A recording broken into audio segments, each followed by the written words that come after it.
Yeah. I found the one place in the balcony that has 5 stories. Parking garage with it.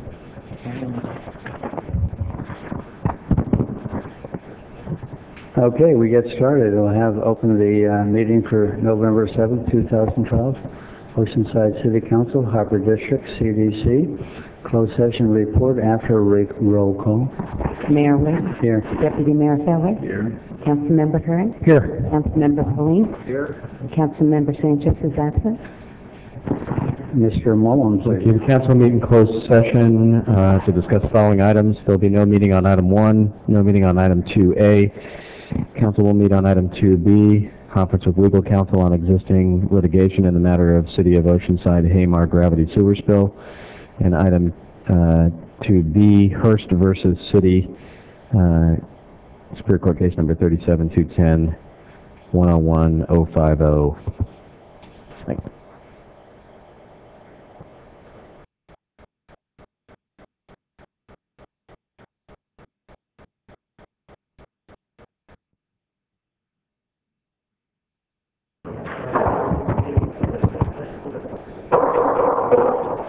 Good evening, ladies and gentlemen, and welcome. Madam Clerk, go ahead and start with the roll call and then the consent calendar, please. Mayor Wood. Here. Deputy Mayor Feller. Here. Councilmember Hearn. Here. Councilmember Pauline. Here. Councilmember Sanchez is absent. Consent calendar items include items 3 through 11. Anybody pulling anything? We have no request. Council, or we have a motion or any items? Move approval. I have one, on item 10, I'm voting no. Just for the clerk's permission. Other than that, do we have a motion, a second? Please vote.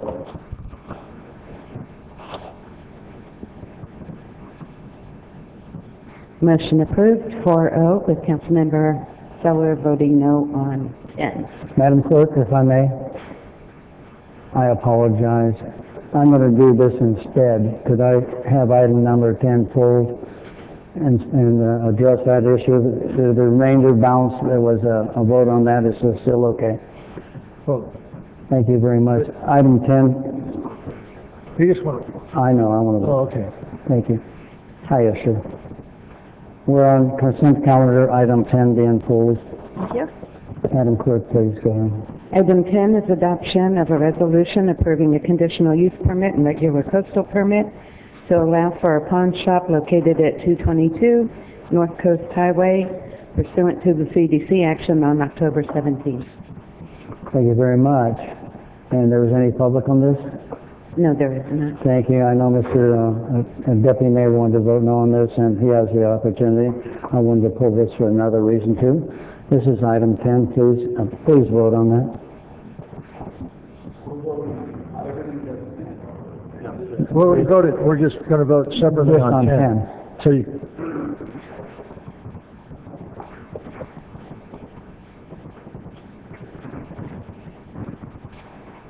Motion approved, 3-2, Wood and Feller no. Thank you very much. I appreciate that.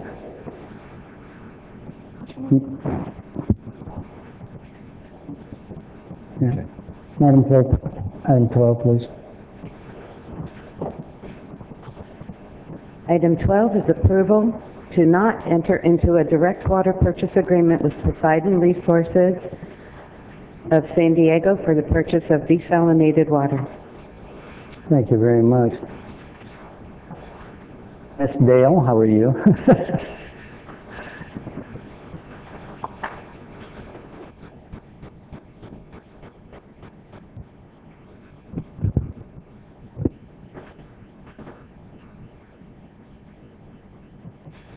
Good evening, Mayor and Council members. We don't have a formal presentation, but I wanted to state just a few words about this purchase agreement. And this is somewhat of an odd action for you because we're asking you to not enter into a direct purchase agreement for desalinated water at the Carlsbad plant. We are doing so, however, because we've come before you in the past to make decisions on the purchase of desalinated water out of the Carlsbad plant. We're recommending not to enter into a purchase agreement because, first and foremost, of the cost difference between directly purchasing this desalinated water or allowing it to go into the regional supply, as well as several other operational constraints that are very difficult for us to work through in order to purchase the water. I do want to clarify, though, that we do believe that the Poseidon plant is an important part of the regional supply, and for that reason, we do support the construction of the plant and adding it into the regional supply for the Water Authority. And with that, I'll answer any questions you might have. I'll be at the side. Thank you, Carrie. Madam Clerk, is there public on this? We have 3 speakers on this item. Please. First is Diane Nygaard, followed by Jimmy Knott and Brian Boyle. Honorable Mayor and Council, and congratulations to everybody who won their offices last night. A few years ago when Poseidon started lobbying for this desalination plant, the story was, you're going to save a lot of money on water and you'll have a reliable supply. A few years later, the story changed to, well, water is going to cost you about the same, but you'll have a reliable supply. And now today, it's even though water is going to cost you a lot more, you'll have a reliable supply. And who knows what the story will be in a few years. We are very fortunate that in Oceanside we do have alternatives to this plant. All over this country and all over the world, when water has gotten privatized, costs have become exorbitant. We've got options, and we urge you to support the staff recommendation and put the taxpayers of Oceanside first. Thank you.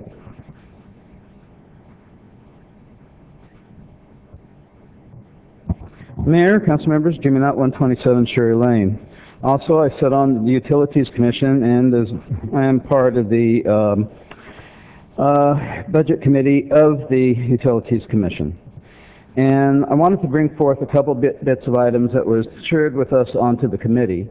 First off, you can see on the graph you see above there, and on the head end there you see a huge amount of cost for us if we did enter into this. Now, this here we looked at on the committee, and we looked at it and we said, that's really going to affect our ratepayers.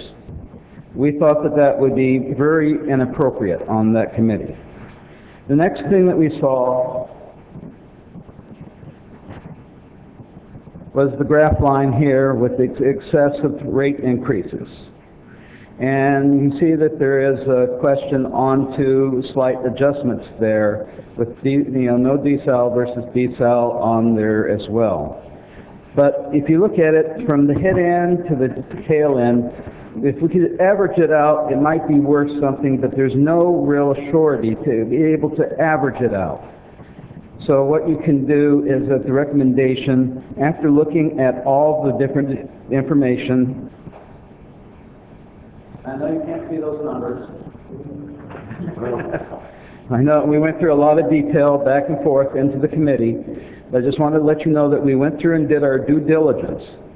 And after doing our due diligence, we decided that for the ratepayers, we made our recommendation not to take and go forward with Oceanside singly buying in. However, we did make a recommendation to be part of the family with the San Diego County Water Authority, to be part of the bigger family. Thank you. Mayor, City Council, and staff. Brian Boyle, 3232 San Helena Drive, Oceanside. I also serve on the San Diego Water Authority Board of Directors, and the biggest thing that seems to be an obstacle to most of you up there that get votes is when water rates go up and we have no easy, simple explanation. Okay, and you know, we're going to know what the water is going to cost from there forever. We're not going to know what metropolitan water districts are going to deal us. We never do. We have no control over that price, over that cost. And to have more water, fresh water, in the supply that we have here now, we already have 20% capacity that we're currently producing here in Oceanside. And the larger that can get, the better it is for us, and it's better for sustainability forever. So I really recommend that, just the same as Carrie and Jimmy said, that we stay within the family of the Water Authority and And that just would be preferable. The region needs the supply. Thank you.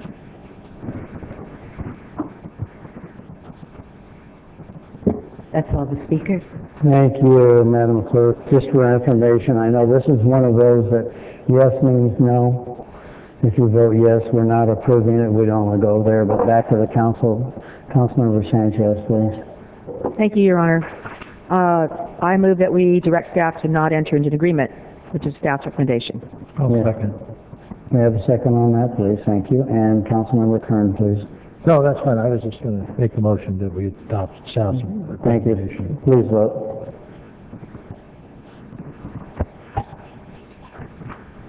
Motion approved, 5-0. Thank you very much. Madam Clerk, would go item 27, please.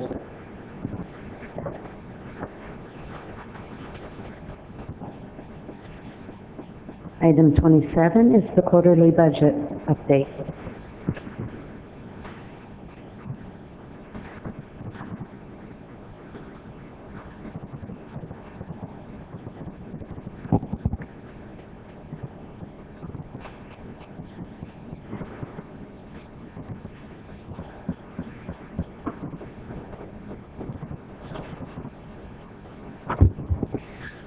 Good afternoon, Mr. Mayor and council members. I have the quarterly financial report for the general fund. But before I get into the first one, I'd like to give you some good news as far as ending the fiscal year, or fiscal year 11-12. You have already been notified that we ended up with a surplus of about $3.4 million. Our revenues came in about 2% higher than we forecasted, predominantly due to one-time funding. And our expenses were about 2% lower, as departments were being a little conservative on the last quarter. In compliance with the City Council's financial policy, of the $3.4 million, $400,000 has been set aside in an economic stabilization fund, that's a reserve fund. We have a new public employees retirement leave fund that the City Council established, and we took advantage of the one-time former redevelopment money that got transferred to the general fund and established that as a reserve fund. There's about $300,000 of continued projects from 11-12, and then there's a remaining $1.4 million, combined with some other good news I have on the first quarter. We're going to be bringing that back to City Council at mid-year to propose a recommendation of paying down some of our debt. So again, as far as the City Council's financial policies, any surpluses and one-time dollars were identified to be building up reserves or paying down liabilities, and that's what we're bringing before you. As far as September 30th, the end of our first quarter, we brought in about 11% of our revenues, which is not atypical at this time of year. A lot of our big dollars in property taxes, sales taxes are typically received later in the year. So 11%, we're on target. We're not concerned about that. Our expenditures are at 27%, a little bit higher than we would expect, but some of the departments have already committed all their dollars for encumbrances, so we're not really too concerned about that. While the City Council did adopt a balanced budget, the way the amended budget stands right now, there's about $165,000 shortfall, and that was with Council's continuing appropriations and then identifying some funding for El Corazon Senior Park, Senior Center, Heritage Park, and then the Council Goals budget facilitator. This is just a detailed breakdown of where our revenues stand as of September 30th. You'll see property taxes are very low, but we don't get property taxes typically until December. On the expenditure side, a couple of the departments are higher than 25% because they have set aside their encumbrances already. So overall, we're at 27% for the end of the first quarter. This is just another way of viewing it. Instead of by department, we're viewing it by personnel, operations, etc. We do have some revenues that we are putting on watch. The card room taxes are at 17%, a little bit lower than we would expect. We're watching that.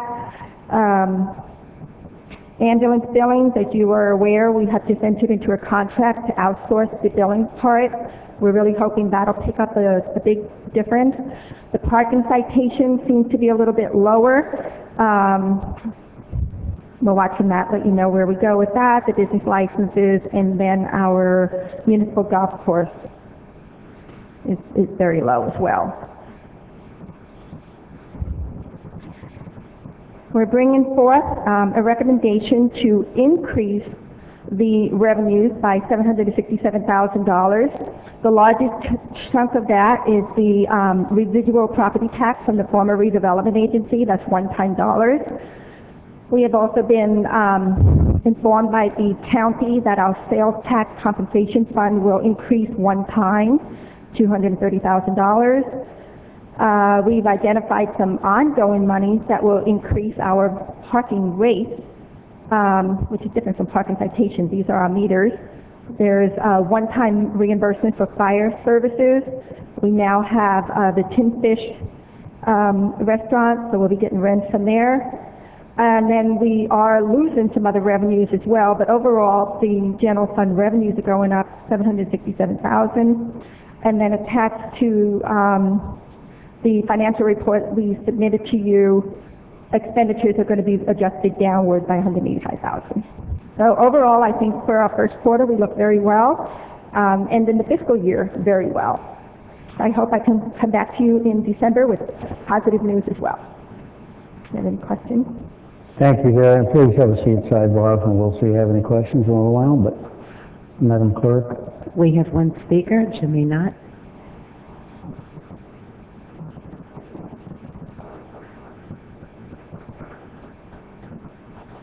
Mayor, councils, Jimmy Knott, 127 Sherry Lane. First off, again, I know that's a little bit small, but that's a no public notice in the paper, and that is for notes a little bit of money, but that's to the public, and that is some unclaimed money that our city is holding on deposit that will have to be claimed by the 20th of December, otherwise the city gets it. So that's a little bit of public information there, just to let everybody know that that is a little bit of resource, but if they don't claim it, the city will be having it. The second bit of the thing is I would once again encourage the City Council to look at enterprising our operations, like as an example, street sweeping, taking and making it self-supporting, or any other operation of the city, is to try to look at seeing if we can enterprise those operations and make them self-supporting. This way, if they are self-supporting, they would have to bring in their own revenue and they would have to support their operations. I would encourage you to do so and examine to see if that is a possibility. Thank you.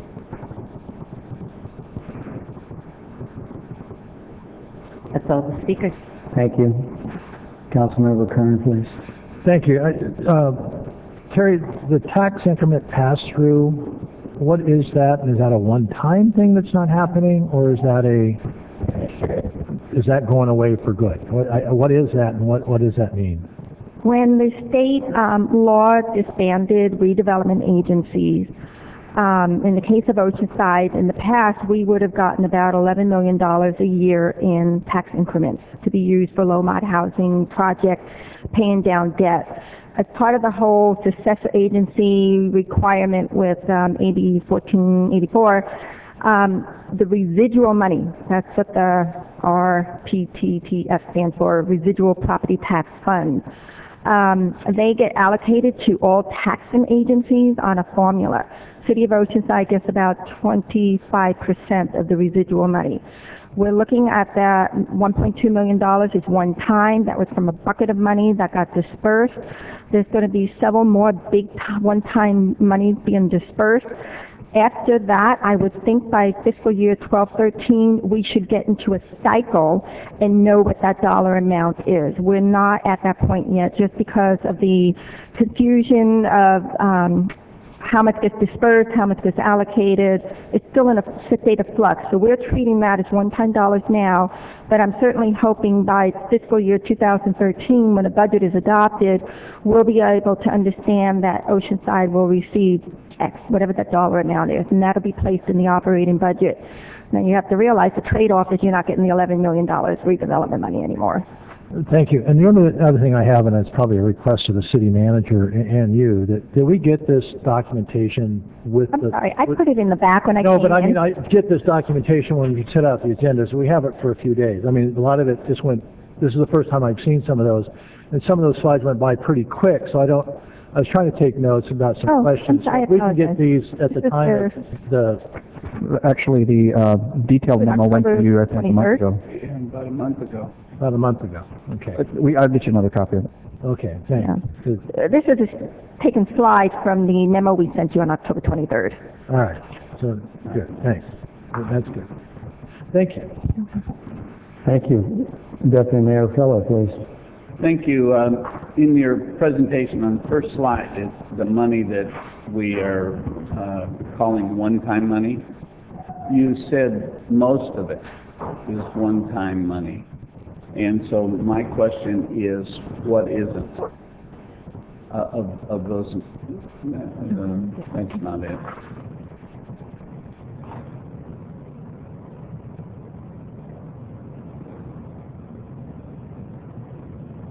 It was the first slide.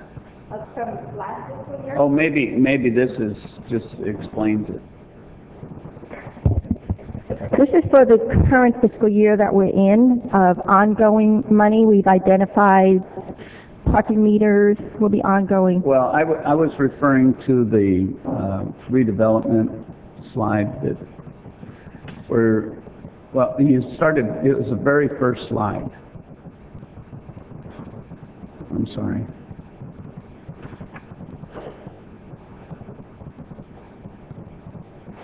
And down there, you said most of those numbers, the total of 3.36 million, most of them were one-time money. Most of it was- What are not?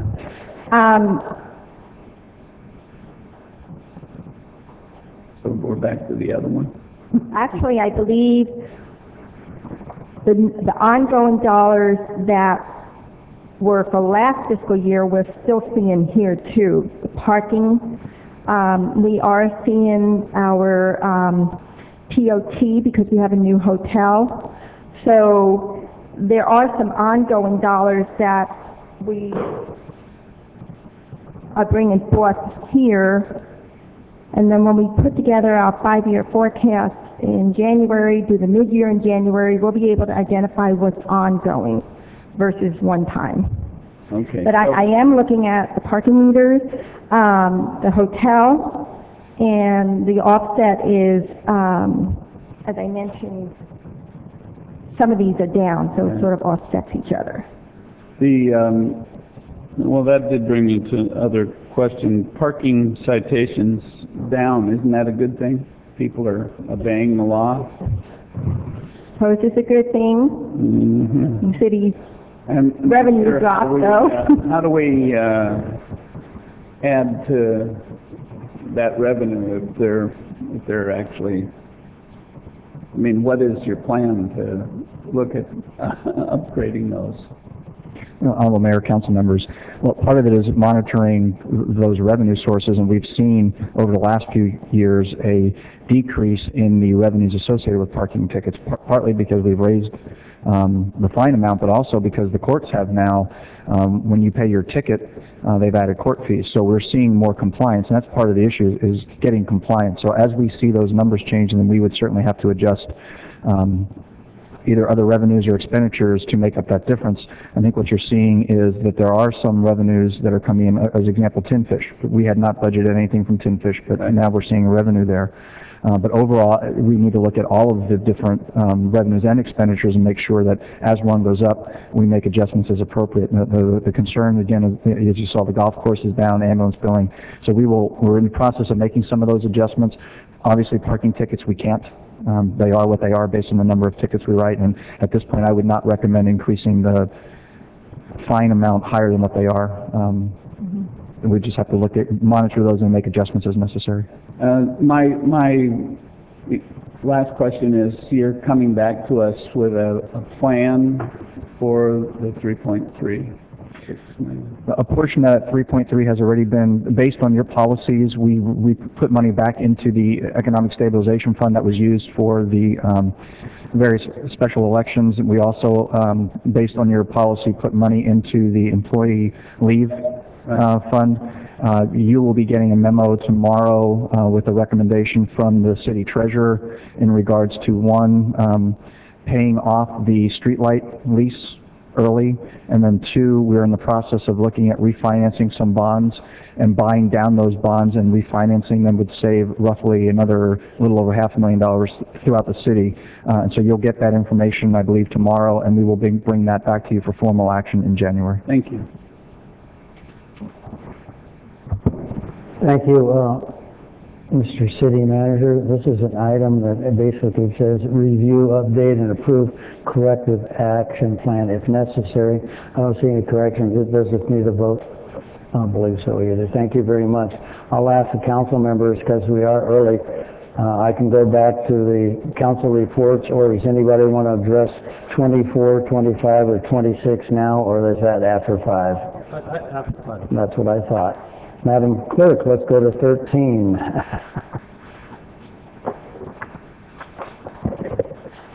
Under council reports, item 13 is Mayor Wood. 2021 continued. Excuse me, I'm sorry. I got some clarification from the city manager. If you would confirm 20 and 21 are continued? Correct. Thank you very much, and I just want to make sure that it's continued. If you'll, after we finish this, confirm that for the public. Thank you very much. And I guess I'm up on this one. Thank you very much. I want to wish all of our veterans out there a happy Veterans Day, which will be observed this coming Monday, November the 12th. Please, I would hope that you will please come and appreciate our heroes and the annual Veterans Association North County celebration, happening Sunday, November the 11th at 10 a.m. at the North County Veterans Center Hall, located at 1617 Mission Avenue, number 1, and I'm sure other people have follow-ups on that. The other one, I wanted to congratulate the following individuals who were recently honored by the annual Chamber Education Awards dinner. Lauren Bilek, Teacher of the Year, Christina McAuliffe School. Stacy Ayers, Employee of the Year at Garrison Elementary School.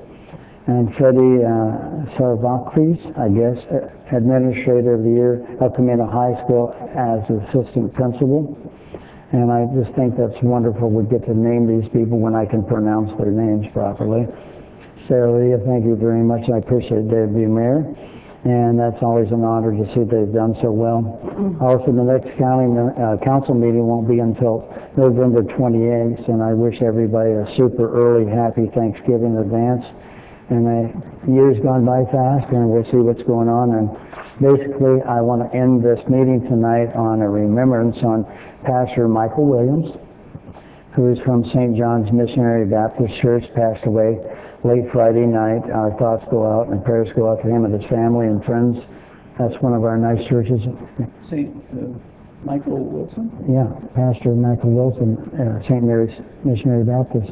A big tall guy. And a big yeah, I know he was in the hospital a while back, but apparently there were underlying problems. Apparently it might have been his heart. So he was real prominent in the area. Remember he was out there for the last Gentleman's Gourmet with us anyhow. I want to close the council meeting with that tonight for a gentleman who was very active in the community and just all around great guy for a pastor. That's all I have. Thank you. Item 14, Deputy Mayor Feller. Thank you, and since the last council meeting, we've had a funeral for Bill Harding, husband of Betty, and Julie Beck, who is Betty Harding's daughter, just passed away this last week. She was a teacher at McAuliffe, and that service is Saturday at King of Kings at 10 o'clock.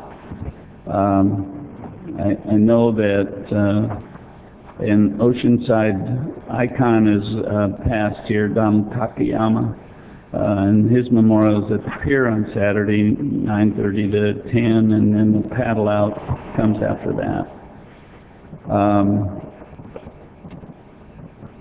Bunny and I celebrated 40 years of our anniversary on Sunday, and she has probably gotten the raw end of the deal, but she's a pretty darn good woman, and I'm so appreciative of having somebody that by my side for 40 years that really makes a big difference. Justin, my grandson, was homecoming king in a game against Vista. And Nathan his brother was the freshman prince, and Nathan turned 15, so happy birthday to Nathan. Seems like we got a birthday every week, but life is very important here in Oceanside, and all these things that I remember on behalf of my family, they mean a lot to me as a grandfather and father and husband. I did want to add one thing, that Michael Sherwood's dad's funeral service was Monday at 11, and our thoughts go out to Michael Sherwood. And something that we should remember around here is the Marine Corps birthday, which is Saturday, November 10th. So happy anniversary, Marines. That's it. Item 15, Councilmember Feline. Thank you. On Friday, October 26th, I had the opportunity to attend the Hope Through Housing banquet, and the City of Oceanside was fortunate to receive an award for our housing efforts. Also, Marjorie Pierce, one of our city employees, also received an award for her efforts in this field, and so it was great to see the City of Oceanside recognized on these counts. Also, would like to, of course, as we all aware, we had an election yesterday, and that's part of the great tradition of being an American. The citizens had a chance to basically put forward their views and to support the candidates they wanted to support, and I'd like to thank everyone who participated in the election as a voter, but I also think we need to recognize the people who step forward and run for public office, because it takes a lot of courage to step forward, put through your views, take all the criticism that comes with that. So I would like to offer a thank you to the winners and the ones who didn't make it, and say thank you for participating in our democracy as a candidate, because if candidates don't come forward, our democracy doesn't work. Thank you. Item 16, Councilmember Curran. Thank you. The only thing I really have to pass along, and I see Kathy's here, so she'll probably talk about the turkey trot later, so I'm not going to steal her thunder. But last month I had the opportunity to attend the Buena Vista Audubon Nature Society volunteer lunch. And these people do an amazing job down there at the Audubon Center, right at the very south end of South Coast Highway. Just a couple of the numbers. Visitors throughout the United States, about 13, 14 different countries have come through as visitors. They've had 3,000 children come through at the Nature Center. They've given 2,142 school tours. That's last year's numbers. environmental outreach. Joan Bachman's done 220 native plant tours. I don't know how she has the time. I mean, but it's pretty amazing. And then they have the nature camp and all that. The reason I mention all of those numbers is because they're looking for volunteers. So if you want to volunteer at the Audubon Society at the Nature Center, either contact my office or contact Bob Crowell, who's the volunteer coordinator, and his phone number is 760-207-3884. And if you didn't catch that, just contact my office, and I will give you all of Bob's contact number. But they do a tremendous job down there, and it gets busier and busier every year. It gets wider and wider known, so it would be great if anybody would want to volunteer and go down there. A lot of visitors come through there for Oceanside, so it'd be good for that. So with that, that's the only thing that I have other than my congratulations to Mayor Wood for beating me yesterday. Seems like from top to the bottom, at the nation, we had a lot of sound and fury and a lot of money spent, and we stayed the same. And apparently at the city council level, we did the same thing. So we're going to be like this for at least the next couple of years. So anyway, my congratulations to Mayor Wood.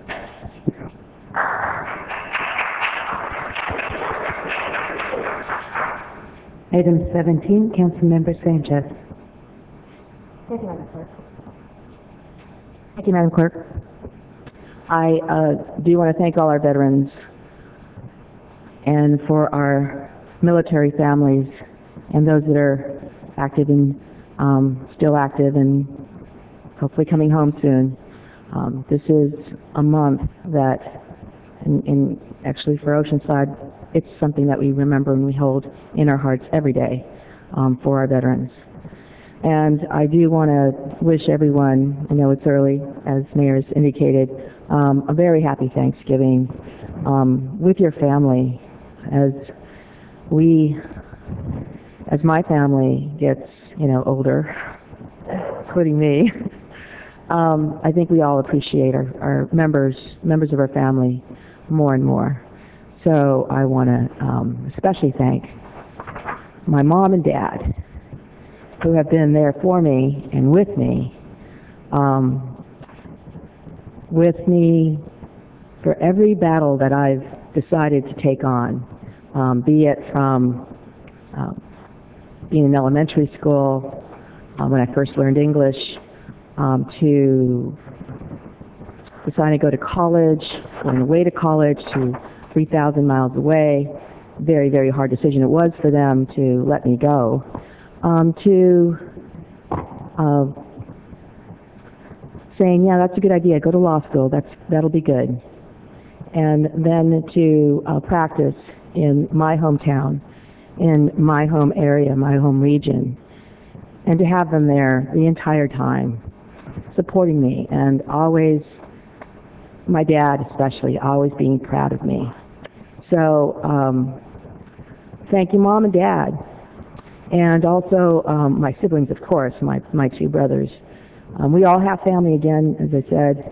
We have an addition.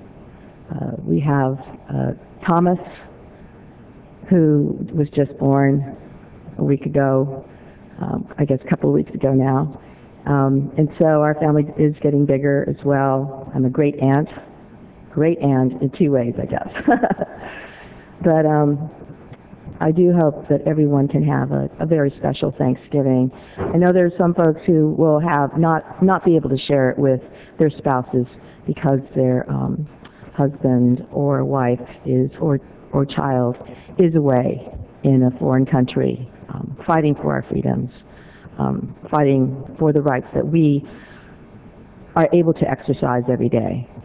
So thank you to everyone, and for this very, very special community we all love so much, Oceanside.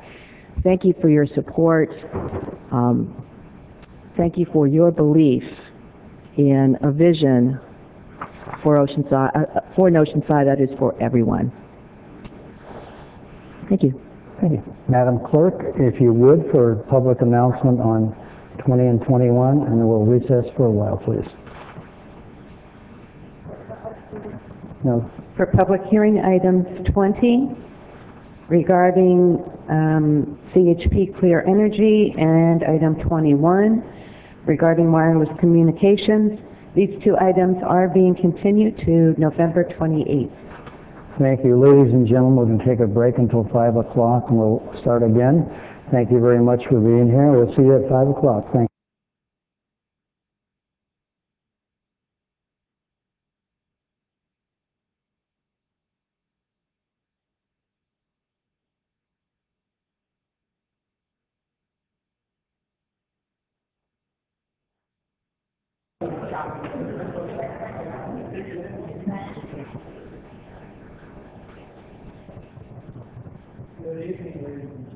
Excuse me. Good evening, ladies and gentlemen. Welcome. Second half of our council meeting. I see a large crowd and a lot of familiar faces, and I thank you for that. A couple of things, if we may, housekeeping. If you have a phone or a pager or something, put it on vibrate or silent. We'd appreciate it, and we're usually the ones that forget, but I'd appreciate that. We're going to have an invocation. After that, we'll have the Pledge of Allegiance. During those two, if you'll stand, and then when we're finished, please be seated, and we'll go through some proclamations, some presentation, and back to the council items for right now, and I thank you very much for being here. With that, Valerie, please. If you would all please stand at this time for the invocation. With us this evening, we have Reverend Malaki Teo Ili Ili of the Oceanside Samoan Congregational Church of Mesa Margarita. Let us pray. Our God, the Creator of the heavens and earth, in this new day, in this new time, in this momentous occasion after elections, we ask Thee, Almighty God, to enlighten us that we may be leaders of reconciliation, that we may be leaders of unification, putting away past campaign resentments, pushing forward to a new, brighter future together right here in the beautiful city of Oceanside. Enlighten us that we may know as men and women our personal responsibilities, that we may know as Americans our social and humanitarian responsibilities, that we may know as children of God our moral responsibilities. In this new day, new time, we beseech Thee, O God, to enlarge our vision of the common good, to implement our objectives with a civic purpose for the good of all, to revere and respect the opinions of those regardless of their political persuasion or socio-economic background. We pray, O God, that You bless our city, bless our mayor and our councilmen and councilwomen to inspire us to practice the principle of cooperation and to show graciousness to all citizens of this great city. We pray, O Lord, for our armed forces. Bless their families here at home. Protect our men and women while fighting abroad. We pray these things, O Lord, along with the silent prayers of those here today, in the name of the Father, the Son, and the Holy Spirit. Amen. Leading us this evening in the Pledge of Allegiance, we call forward Linda Otley, Oceanside resident and member of the California Association for Nurse Practitioners. Ready? Begin. I pledge allegiance to the flag of the United States of America and to the republic for which it stands, one nation, under God, indivisible, with liberty and justice for all. Please be seated. Thank you very much, ladies and gentlemen. At this time, we have a proclamation in honor of National Nurse Practitioners Week. Whereas, from November 11th through the 17th, our nation will honor nurse practitioners throughout the United States. And whereas this week serves as an opportunity to recognize the numerous contributions that California nurse practitioners make in providing exceptional health care to millions of Californians each year. And whereas nurse practitioners are held to the same legal and ethical standard of care as physicians. And whereas nurse practitioners are advancing the medical profession and bridging healthcare needs with a commitment to providing personalized quality attention to each patient. Now therefore be it resolved that I, Jim Wood, Mayor of the City of Oceanside, do hereby proclaim November 11th through 17th as National Nurse Practitioners Week in our community. I further wish to thank all of the dedicated individuals who have chosen the path of healing.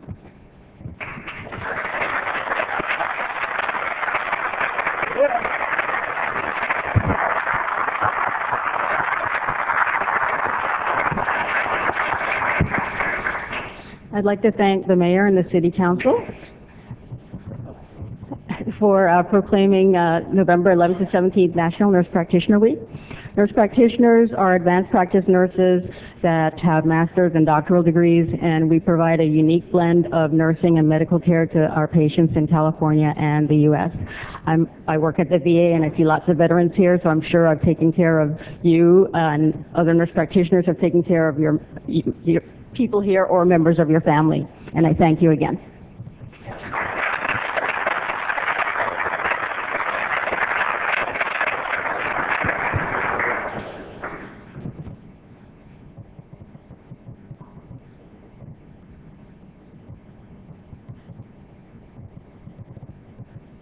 Thank you very much, and I do appreciate it because a lot of nurse practitioners have seen me.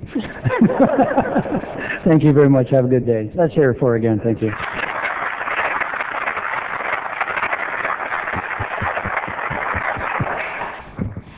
Next, we have a proclamation honoring American Indian Heritage Month, and we'd like to call forward the following individuals from the San Luis Rey Band of Mission Indians. We have with us tonight Mel Vernon and his sister Diana Caudell. We also have the Moran family, the Beltran family, the Fusat family, and the Staley family. If you'd all come forward at this time.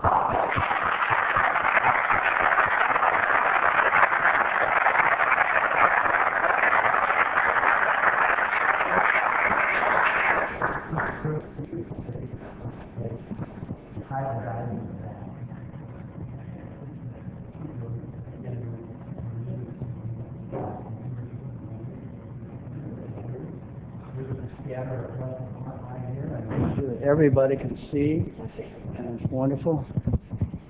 We're very honored to have this group here, and anywhere you want to move to take a picture, you can do that, and you know that. The other thing is we have some wonderful people here to celebrate this particular event, and we're going to hear a proclamation from my aide. Thank you. Proclamation in honor of the National American Indian Heritage Month. Whereas in 1990, President George H.W. Bush approved a joint resolution designating the month of November as National American Indian Heritage Month. And whereas this month promotes awareness of and appreciation for the history and culture of American Indians and Alaska Natives. And whereas the month of November is dedicated to recognizing the intertribal cultures, the events and lifeways, the designs and achievements of American Indians and Alaska Natives. And whereas during this month we celebrate our commitments to respect and preserve the rich Native American traditions. And whereas we recognize the Payom Kawikam people from the West, now known as the Lucinio, as being the first residents of the San Luis Rey Valley. And whereas the San Luis Rey Band of Mission Indians made and continues to make a vital contribution to the strength and diversity of the city of Oceanside through business, education, the arts, culture, and other areas. Now therefore be it resolved that I, Jim Wood, Mayor of the city of Oceanside, do hereby proclaim November 2012 as National American Indian Heritage Month and proudly recognize the indigenous people of our area, the San Luis Rey Band of Mission Indians.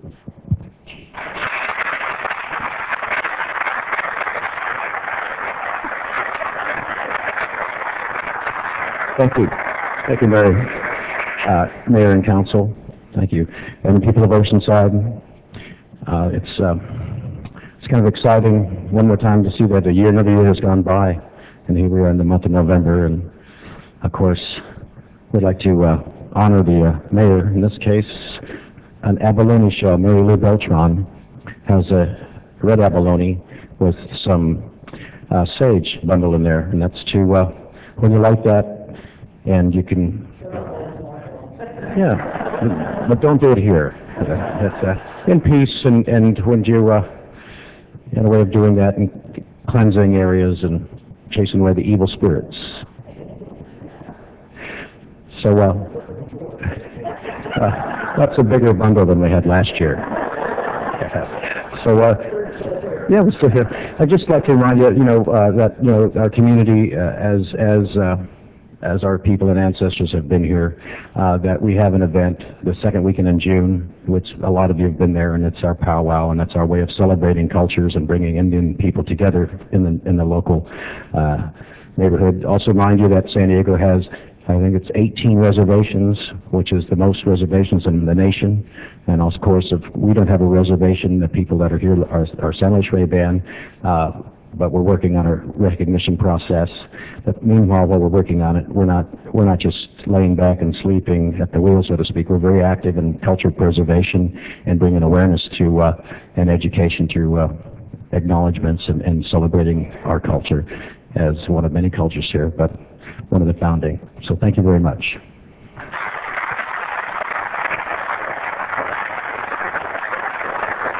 Picture.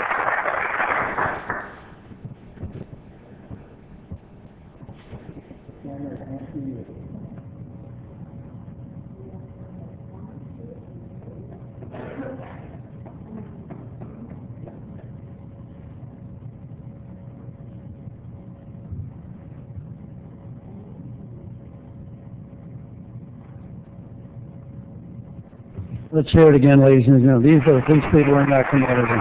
Thank you very much.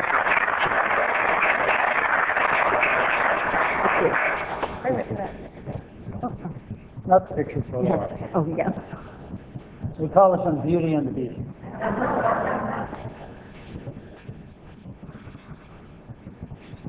Next button over. Did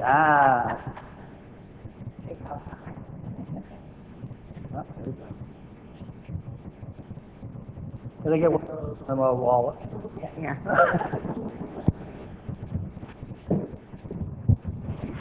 For our final presentation this evening, we will be honoring the 2013 Oceanside Veteran of the Year and the 2013 Oceanside Veterans Organization of the Year.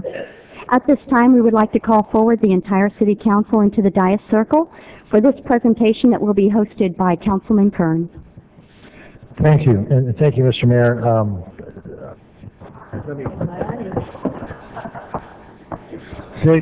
See, a politician just picked your pocket.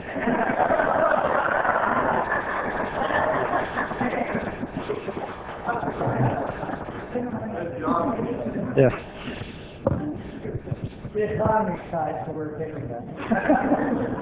I'm going to work from a script because if I go off script, I usually get in trouble. Every year we try to recognize the Veteran Organization Year and the Veteran of the Year. And we select one of the outstanding veterans in one of our organizations that have served our veterans, their families, and in turn have benefited the entire community. Again, this year I worked with the largest veterans organization in North County to assist me with that task, and that's the Veteran Association of North County. VANCE, as is known, it collectively represents more than 35 veterans organizations, over 5,000 veterans in North County, and recently established the Veterans Association of North County Resource Center at 1617 Mission Avenue in Oceanside to serve all veterans, past, present, and future. I'm going to ask Chuck Atkinson to come up. You need to help me with all this stuff. So I'm going to let you hold this, and we'll work our way through this. But before I do that, I'm going to turn the mic over to Chuck, and you can tell the community a little bit on what VANCE does. Okay. Good evening. VANCE, the Veteran Association North County, what we do is we try to help all the veterans in North County. That'd be active duty, retired, whether you're retired or not, any person who's ever put on the military uniform of the United States. We're here to help them and their families, whatever they need, job search, job placement, whether they need housing, funding for rent, whatever the need is, we try to provide those services to those individuals so their life can get on with other things. So it's been very good working with the City Council to help make that happen. We've got an issue, a thing on the agenda now that'll make it final, that we'll get the whole building, and we can bring our programs in and start working them rather than doing it on a hotline into our home every evening, which is what we've been doing. But it's a great program. We have a lot of volunteers. If you'd like to come in and volunteer with us, it's just veterans helping veterans, but you don't have to be a veteran to come and volunteer for the work, because we do have a lot of people who have never been in the military that are strong supporters and help tremendously with our work. So we encourage you to come down and give us some help. We have a ceremony this coming Sunday, which is Veterans Day, and we'll have the ceremony at 1617 Mission Avenue. It's at 10 a.m. in the morning, and the service will last about an hour, after which we'll have light refreshments, and not only veterans and their families are encouraged to go, but it's open to the community. We encourage everybody to come down and to take part in this ceremony. Thank you very much. Thank you.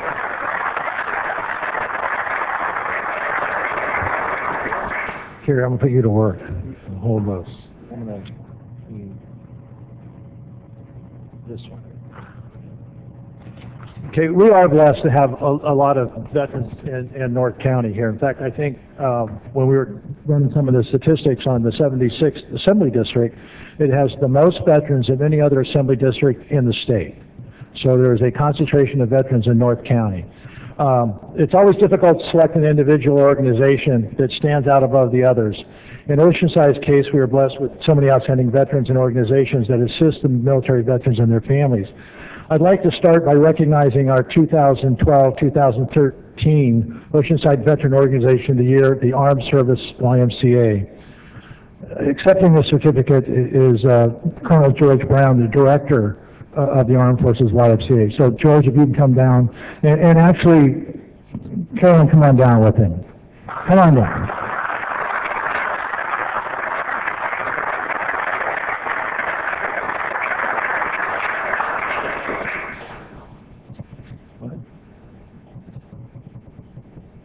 No, that's a veteran organization.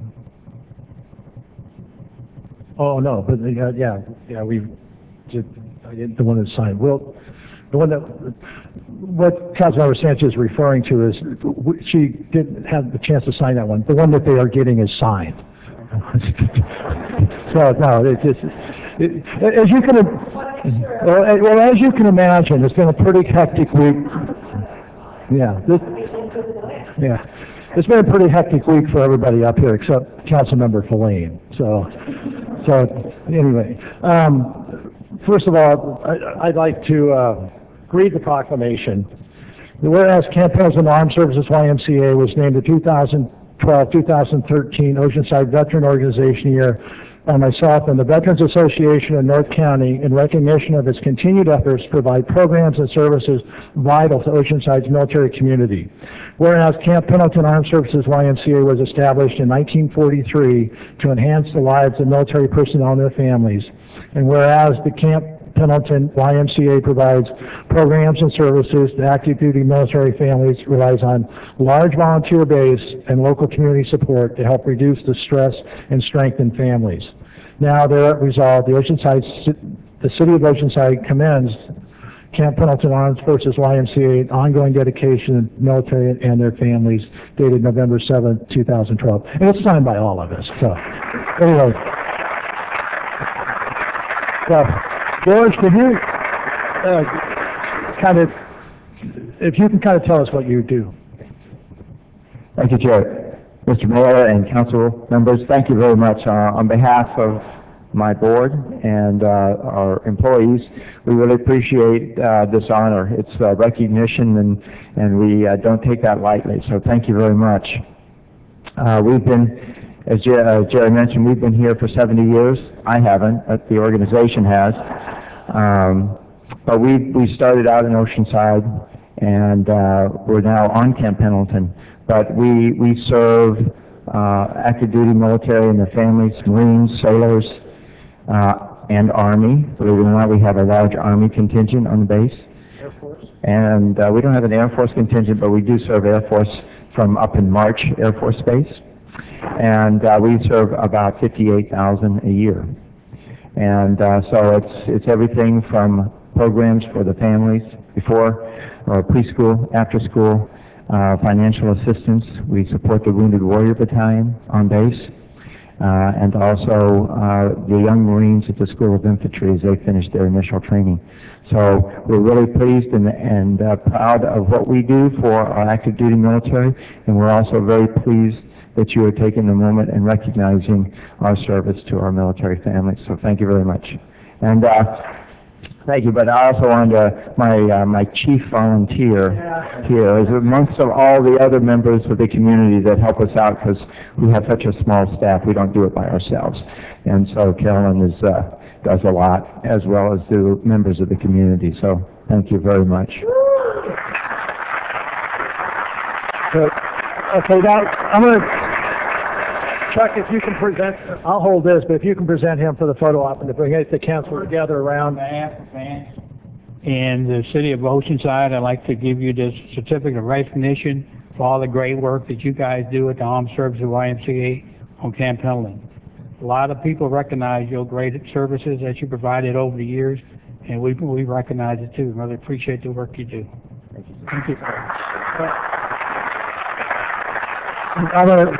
We're going to do the photo op stuff here, so, yeah, okay, come on in, Carolyn, George, council members, squeeze in, and we'll do this.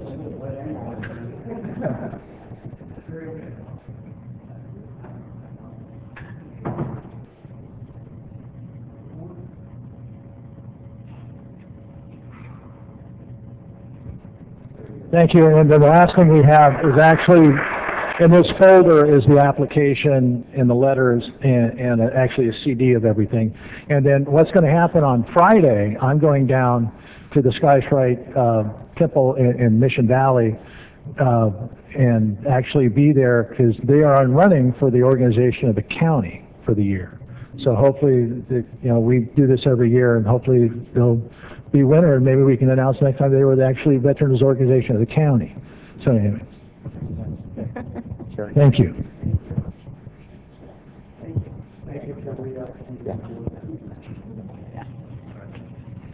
Okay, before I begin the next section, I would like the former Veterans of the Year to come forward. I see Tom, I see Tilt. Am I missing anybody? Oh, other than Chuck. Well, Tom Garcia and Stryker Meyer.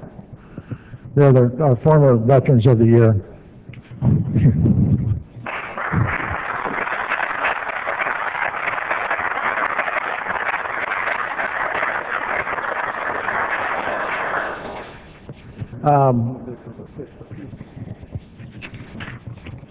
So one of the things, and this is something that they are also going to be in the running for the Veteran of the Year for the county. So what I'd like to do at this time, it's my great pleasure to introduce our 2012-2013 Oceanside Veteran of the Year, Staff Sergeant Steve Smith, USMC retired. Ms. Smith, can you come forward in your lovely drive too?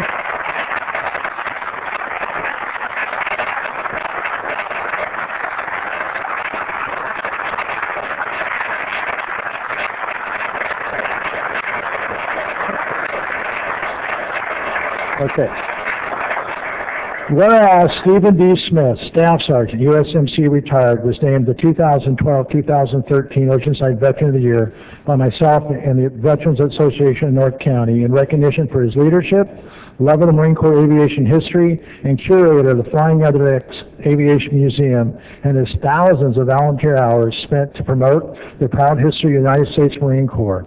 And whereas Mr. Smith also volunteers his time with the Mechanized Museum of Camp Pendleton, participates in many local parades, city and county events, street fairs, and air shows to help educate the public on the contributions of the United States Marine Corps. And this is hard for me to say because I'm an Air Force guy.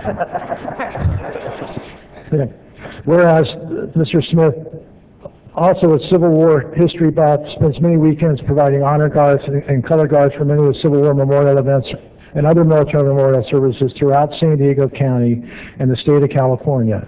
Also, Stephen D. Smith enjoys reminding the public about the many contributions of our Civil War soldiers, all its veterans in the history of the great nation.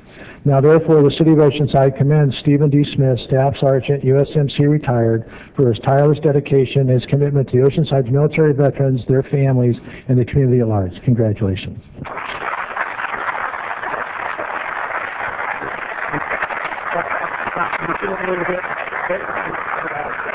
Yes, sir.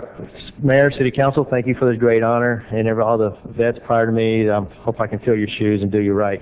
As curator of the Flying Linux Aviation Museum, it's the only museum dedicated to marine aviation. I'm proud to tell that story. And as a Civil War buff, I don't want any vet, regardless of time or era, to ever be forgotten. They should never be forgotten. And as long as I'm around and all these other organizations around, they never will be forgotten. So it's a great honor to be selected for this position, and I hope we do it right. I also want to thank my wife for standing next to me, Deanne. She's always helping me out a lot. She keeps me on track, making sure I'm where I'm supposed to be when I'm supposed to be there. Thank you. Steve, on behalf of the Veterans Association of North County and the City Council of Oceanside, would like to give you this certificate of recognition for all the hard work that you do for the veterans here in Oceanside. Thank you for your service. Thank you, sir. Okay, if I can follow up, and I would like the Veterans of the Year standing on both sides of Steve and his wife. So Tom, Tilt, if you guys get on both sides of them, and we'll be on the outside. No, on this. Well, you're Veteran of the Year. You can stand right here. So is that?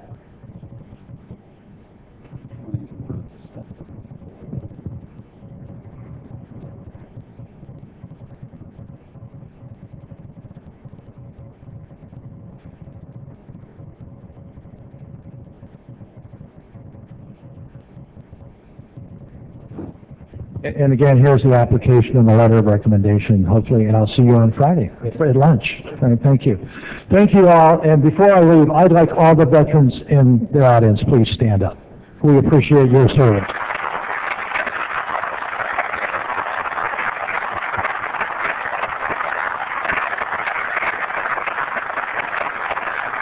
Thank you.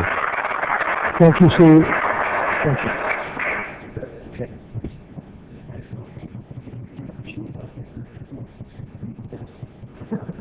Thanks, Steve. See you on Friday. Thank you. Oops.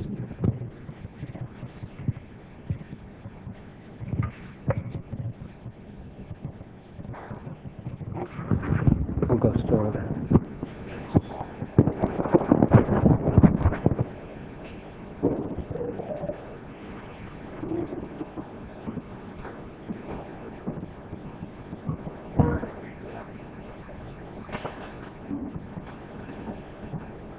Thank you, ladies and gentlemen. It's certainly an honor to recognize some of our heroes around the community, and most of them are in the audience tonight, and I appreciate that.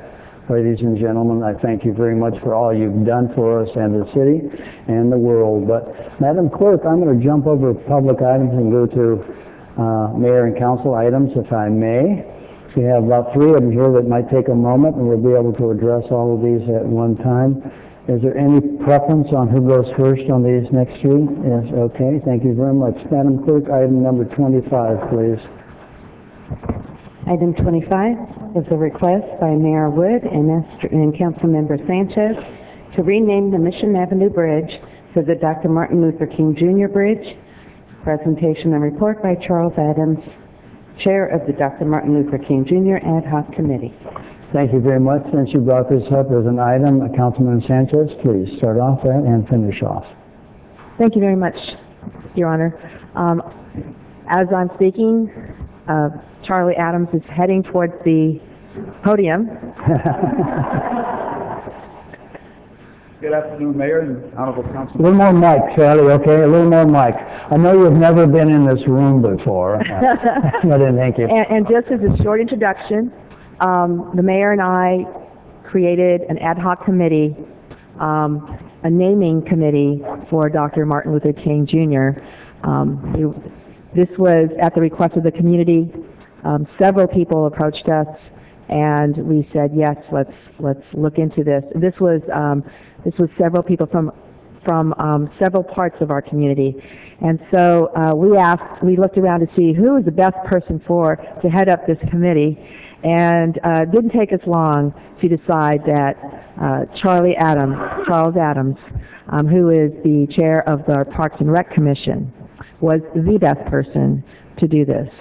I so admire Mr. Adams for everything that he has done for the city of Oceanside. There are so many things, and I think we'd be here all night if we started to talk about it. But he did agree to head up this committee. There are several members of the ad hoc committee who are present, as well as others who were very supportive of this venture. And Mr. Adams, one of the things that we did do was take a procedure, a process that the Parks and Rec Commission uses regarding public buildings and public parks, and so then applied and used a process. Is that right? Correct. Yes. And so I'm going to go ahead and let you explain everything else regarding the process and regarding the results. Thank you. Thank you very much, Jim. As you already, I'm Charles Adams, and it's my pleasure to be the chairman of the Dr. Martin Luther King Jr. Ad Hoc Committee.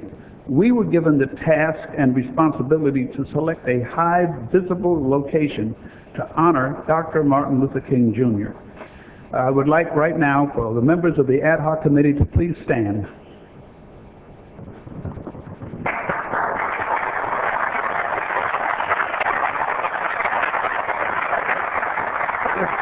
Raise your hand. Dr. Shirley Johnson? All right, then you're taking her place? All right, then. Mr. Willie Little? Mr. Maria Russell? Mrs. Gwen Sanders? Mrs. Diane Strader? And Ms. Betty Williams. Thank you very much.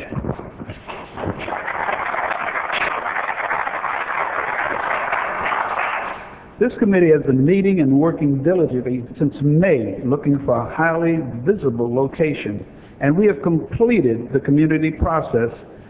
We are so blessed to live in the city of Oceanside. The wonderful diversity in our city is one of the riches we have inherited. We ask today that the Mission Avenue Bridge be renamed in honor of Dr. Martin Luther King Jr. So that when our children cross this bridge, they can be reminded of an American hero, a hero that preached love, understanding, and peace for all. I would like to quote a short paragraph from his I Have a Dream speech. With this faith, we will be able to hew out of the mountain of despair a stone of hope. With this faith, we will be able to transform the jangling discords of our nation into a beautiful symphony of brotherhood. We have received support from various organizations, clubs, and churches representing numerous persons. This show of support for diversity in our city is truly rewarding. I therefore encourage the renaming of Mission Avenue Bridge to be approved. Thank you. And on a sad note, Pastor Wilson of St. John Missionary passed away this last Friday. And he was one of our supporters that was supposed to be here today. So I thank you very much. Thank you. And there are several letters that were attached to the agenda, and would you like to name some of those letters? There were like 10. What was that? Yeah, we had. And as well as attached to the agenda is the petition, and if I could just read some of that, please, so that the audience as well as those at home could, who may not have had a chance to look at the petition. And it starts off with a quote from Dr. King: "Human progress is neither automatic nor inevitable.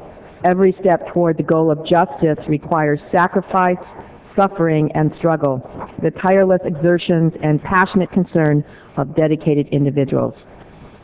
And it is addressed to the City Council individually, to every council member, and it states, "We, the residents of the City of Oceanside, hereby submit this application petition to honor Dr. Martin Luther King Jr. by renaming the Mission Street Bridge to the Martin Luther King Jr. Bridge. Freedom and faith have long been valued by our highly patriotic community, as embodied in the city's official seal, freedom, and in God we trust. No one person epitomizes these most esteemed virtues than Dr. King, one of the only non-presidents to have a national holiday. His enduring legacy and historic leadership continue to be studied and revered throughout the world. Dr. King is especially relevant to the City of Oceanside. Now more than ever, our multicultural youth need heroes who fill us with pride and whose lives are to be emulated. What is needed is a bridge to adulthood. Such a public display of freedom, faith, and pride in our city's diversity will have a positive impact on our citizenry as well as on our tourism and economic development. We respectfully request your vote to approve this honor to Dr. Martin Luther King Jr. Thank you. Thank you, Mr. Adams.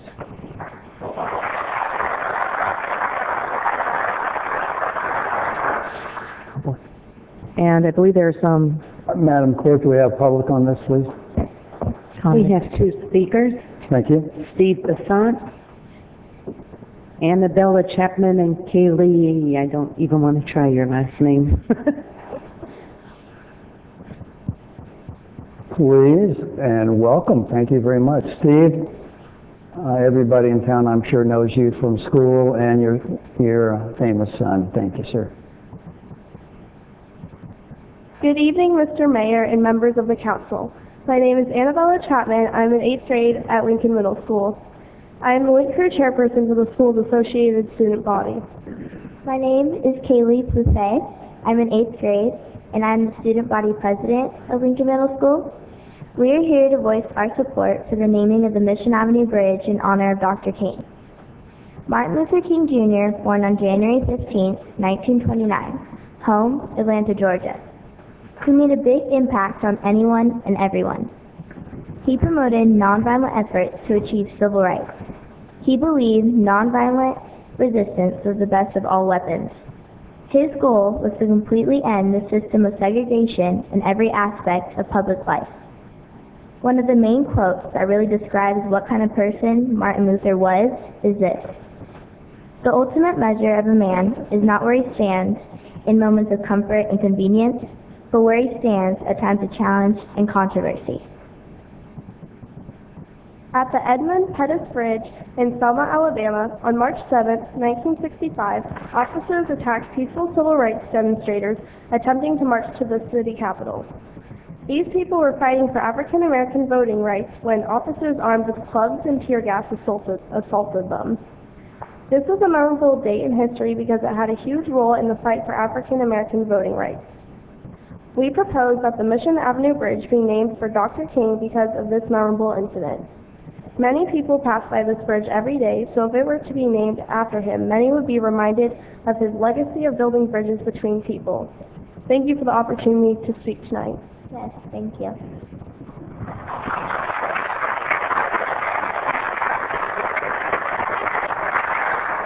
It's pretty obvious why I love my job. You got some pretty talented people. If you're going to talk, you're going to have to do really well. Good evening, Mr. Mayor and members of the council. My name is Steve Bessent. I'm the father of Oceanside Police Officer Dan Bessent, as you know. I'm here tonight to voice my family's support in the naming of the Mission Avenue Bridge in honor of Dr. Martin Luther King Jr. A couple of months ago, I spoke in favor of the new Pacific Street Bridge being named in honor of my son. The ad hoc committee that was tasked with naming a bridge in the city for Dr. King had been considering that new bridge at Pacific Street, and they graciously agreed to support naming the Pacific Street Bridge after Dan, and to begin considering other bridges to honor Dr. King. The committee selected the Mission Avenue Bridge.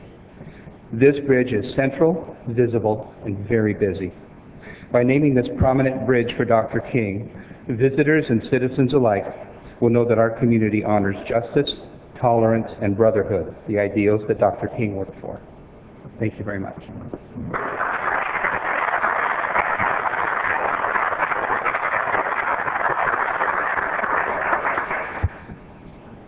Hard to beat that, I tell you what. I don't know. I tell you what. Thank you very much. Madam Clerk, is that it? That's all the speakers. Thank you. I appreciate it. And back to you, Esther. Yes, Any council members have comments? Yes, I would like to go ahead and make the motion, Your Honor, and that is that the council rename the Mission Avenue Bridge to the Dr. Martin Luther King Jr. Bridge, and that we direct staff to follow through in terms of the signage. Okay, I'll be happy to second that too. And I see no other lights, so we please vote.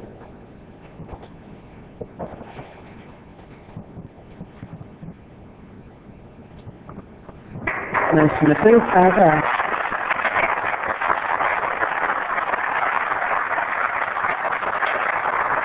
Thank you, ladies and gentlemen. We're happy. We'd like to move to item number 26, Madam Clerk, please.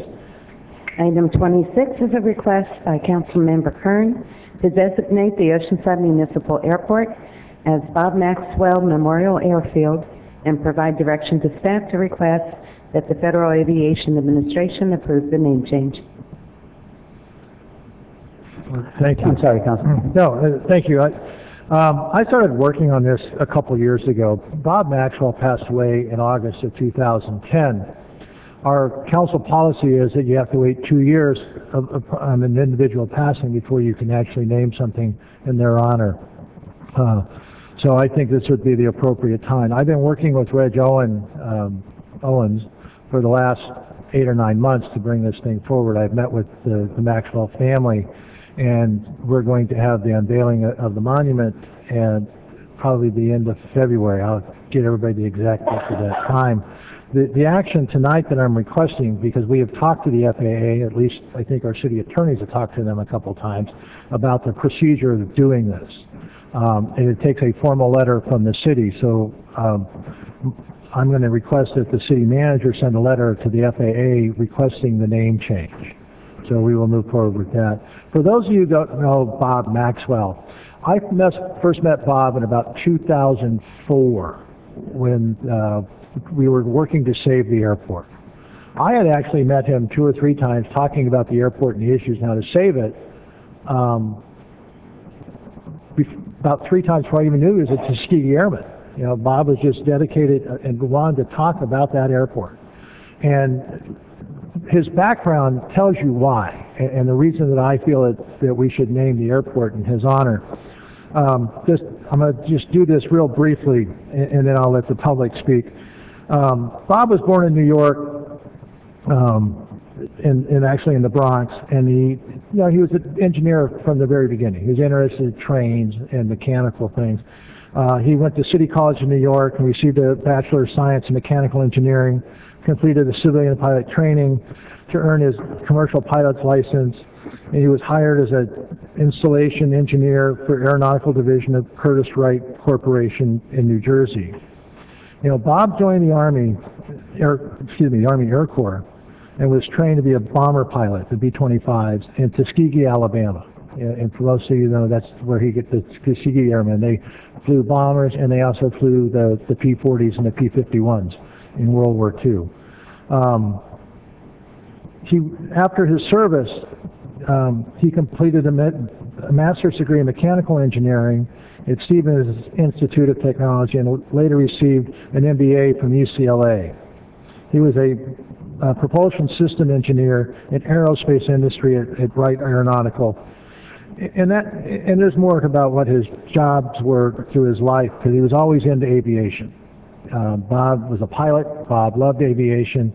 But he also served his community in the aviation community. He served as the board of directors of the San Diego County Regional Airport Authority, the San Diego Air and Space Museum, and the University Council of California State University, San Marcos.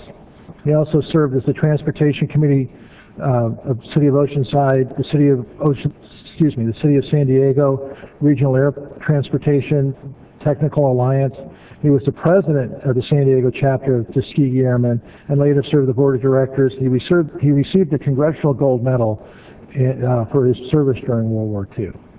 Yeah, the nexus here that I want to talk about, because I know some people want to talk about the Tuskegee Airmen part more than Bob Maxwell. I'm here to honor Bob Maxwell for all the work that he has done locally with the city of Oceanside, and also to save the airport. So that's one of the reasons that I felt it was appropriate that Bob Maxwell's name be on that airport, because he was one of the drivers of saving that airport. And so we waited the 2 years as council requires in order to do that. So with that, I will open it to the public. And Madam Clerk, we have 3, is that correct? Correct. Thank you very much. Is that what you want, the public next there, Councilman Kern? yeah, just go to Thank the you, public, please. then we'll come back to council. Okay, first is Jimmy Knott, followed by Joanna Kroon and Gordon Nesbitt. Mayor, council members, Jimmy Knott, 127 Sherry Lane. A few years ago, I knew Bob Maxwell when he was on the Transportation Commission. And first off, before I do that, thank you, Jerry, for bringing this forward. You and I have talked on this a few times before. And on the Transportation Commission, I brought forward to him some issues for disabled access, and also issues between opening access ways between cities, and traffic issues. And he always had a few moments to spare with me to help along with that. And he came forward with a few ideas, and he always worked with you. And this is one area that I would say that is sort of missed in the jumble of everything, is how he was so personal, and he would take time with each individual. And so I just wanted to say I support this wholly, and I thank you very much.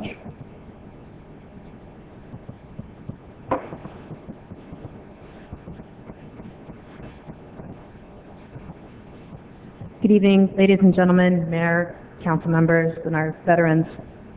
My name is Joanna Kroon, and in response to this proposal that has been made to rename our local municipal airport here in Oceanside, I am in full support of this endeavor, and have actually been part of a small group of citizens that has been working with the local airport on community relation issues and revitalizations and improvements. But I would like to take a moment to stop and talk about heroes.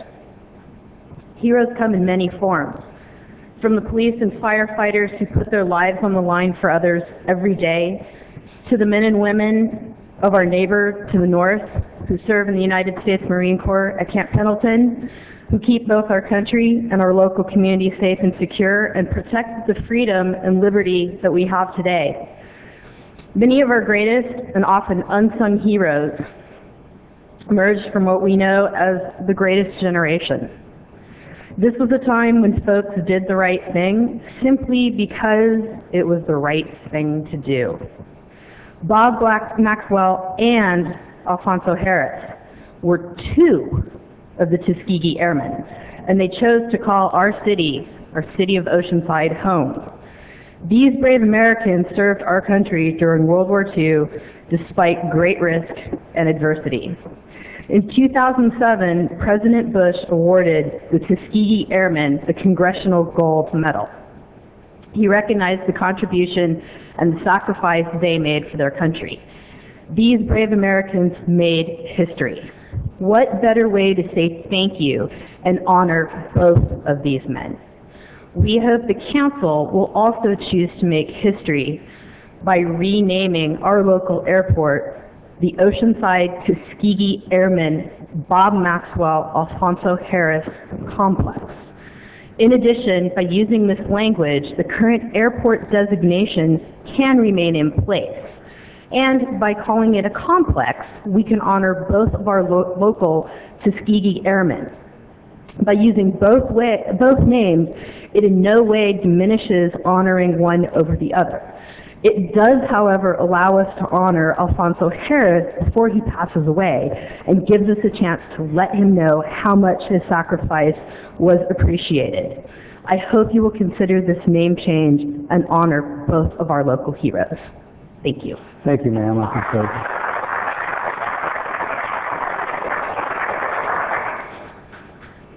Good evening.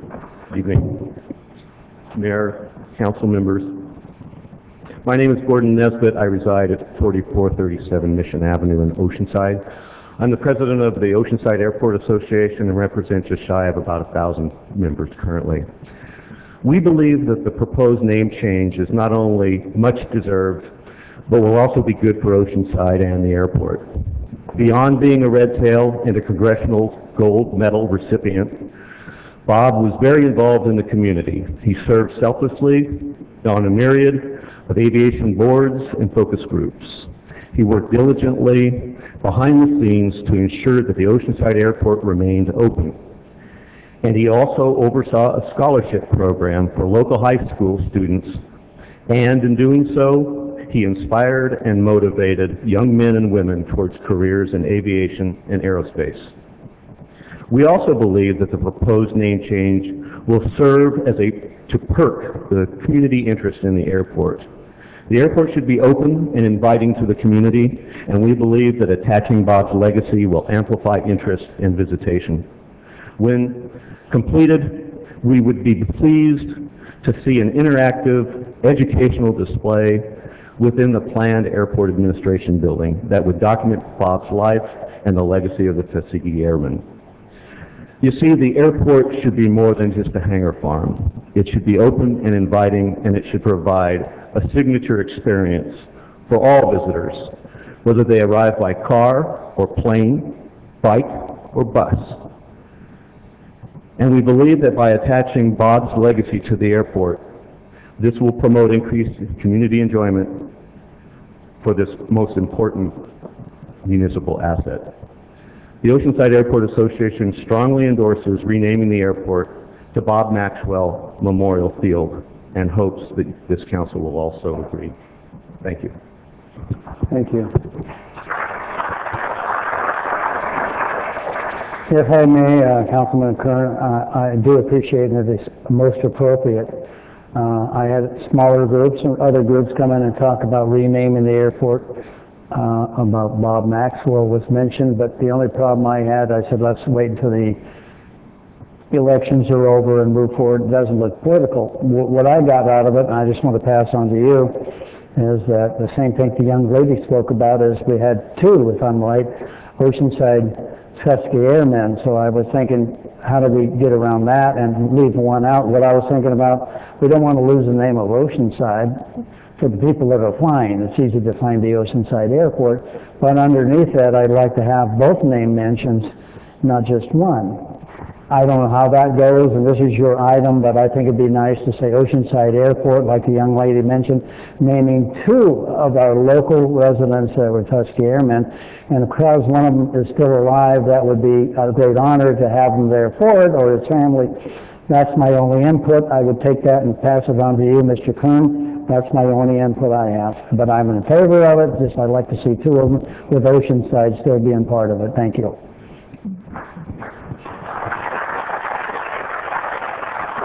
Thank you. I've had discussions with several people about this, and I really want to iterate. I have all due respect to Mr. Harris and his accomplishments, but this is not about this Tuskegee Airmen. This is about Bob Maxwell. Bob Maxwell is a person and what he did for the airport, and that nexus between Bob and the airport, and why I felt compelled to name it after Bob.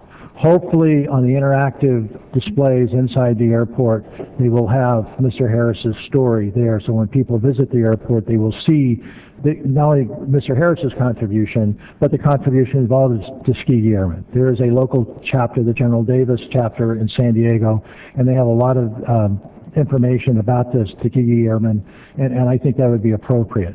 For right now, though, I think, you know, we've been working with this at the FAA, and I've been working on this for 2 years, and it's about Bob. It's a, you know, and like, I don't want to diminish Mr. Harris, but it's about Bob and his work with the airport that I felt it was appropriate to name it for him. So I respect the mayor's suggestion that at this present time, I would just like to request that make the motion that we rename the Oceanside Municipal Airport as Bob Maxwell Memorial Airfield and provide direction to staff to request that the Federal Aviation Administration approve the name change. Do we have a second? I'll second for discussion. Thank you. With that, Deputy Mayor Feller, please.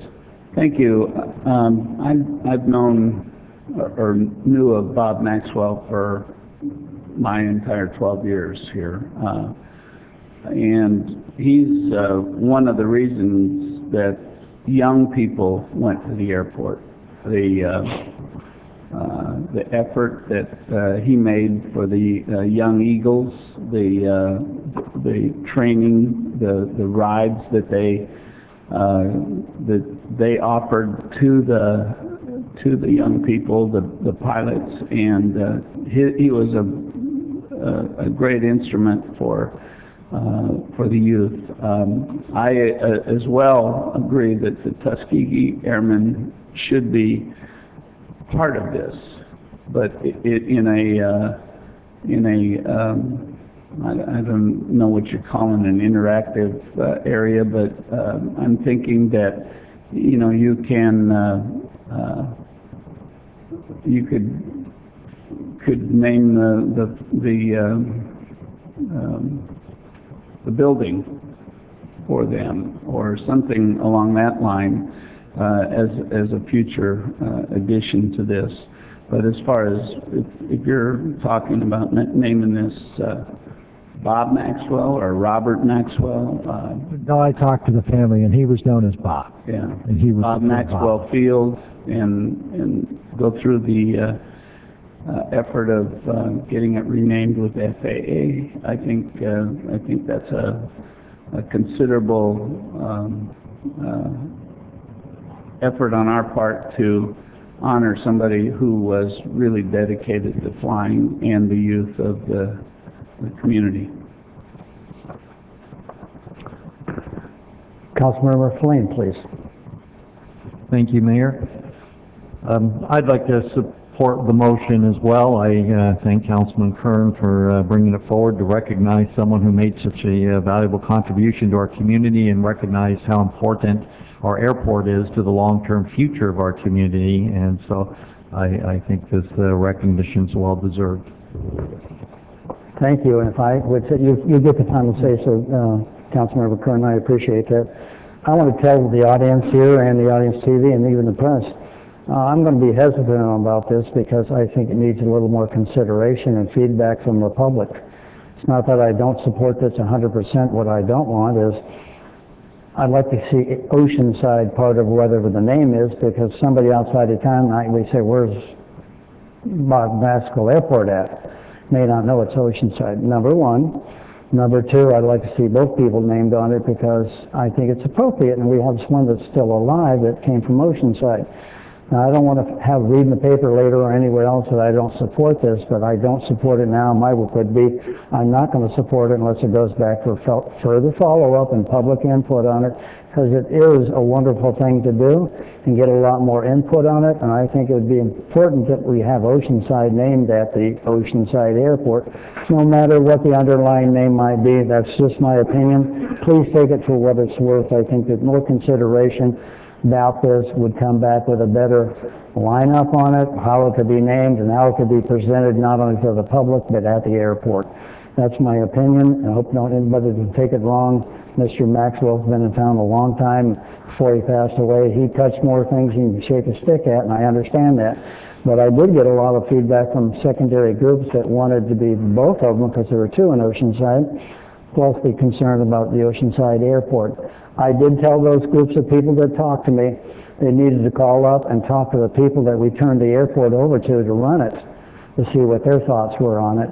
They weren't really too concerned about it, but they were concerned about how it would happen, how it would be done, and how would we put the monuments or the plaques or whatever down there.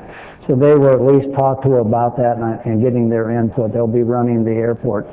So I don't want to talk too long, but like I say, if you don't want to send it back for a little bit more follow-up on it, I'll have to say no on it. Thank you very much.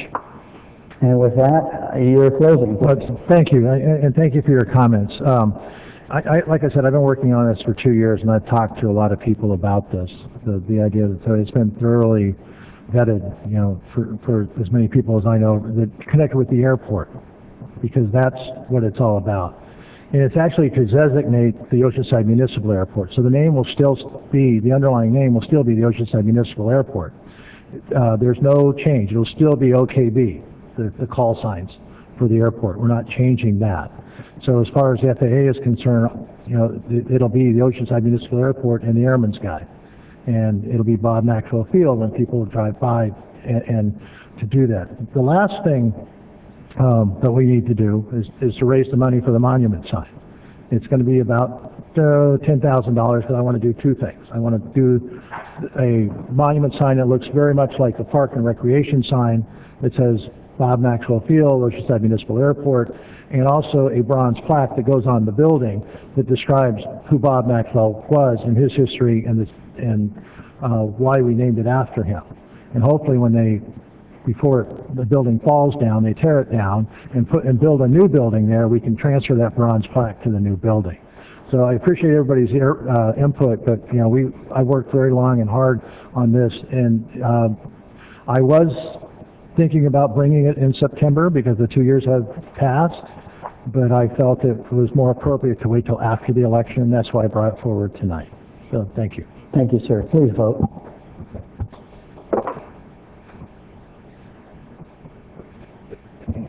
Motion approved, 4-1 with no. Thank you, ladies and gentlemen. I appreciate it too. With that, Madam Clerk, I'll do item number 22, please. Item 22 is a public hearing, introduction of an ordinance amending Article 12 of the Oceanside Downtown Zoning Ordinance, and adoption of a resolution approving local coastal plan amendment for the downtown project area to allow for retail sales, drive-through restaurants, fuel pumps at mini-marts, and office uses within Subdistrict 6A and to the area located just north of the intersection of Highway 76 and North Coast Highway into the 6A subdistrict. The applicant is the City of Oceanside. Thank you, Madam Clerk. Let's wait a moment while we get some of the people that are leaving. Good night, ladies and gentlemen. Thank you for being here.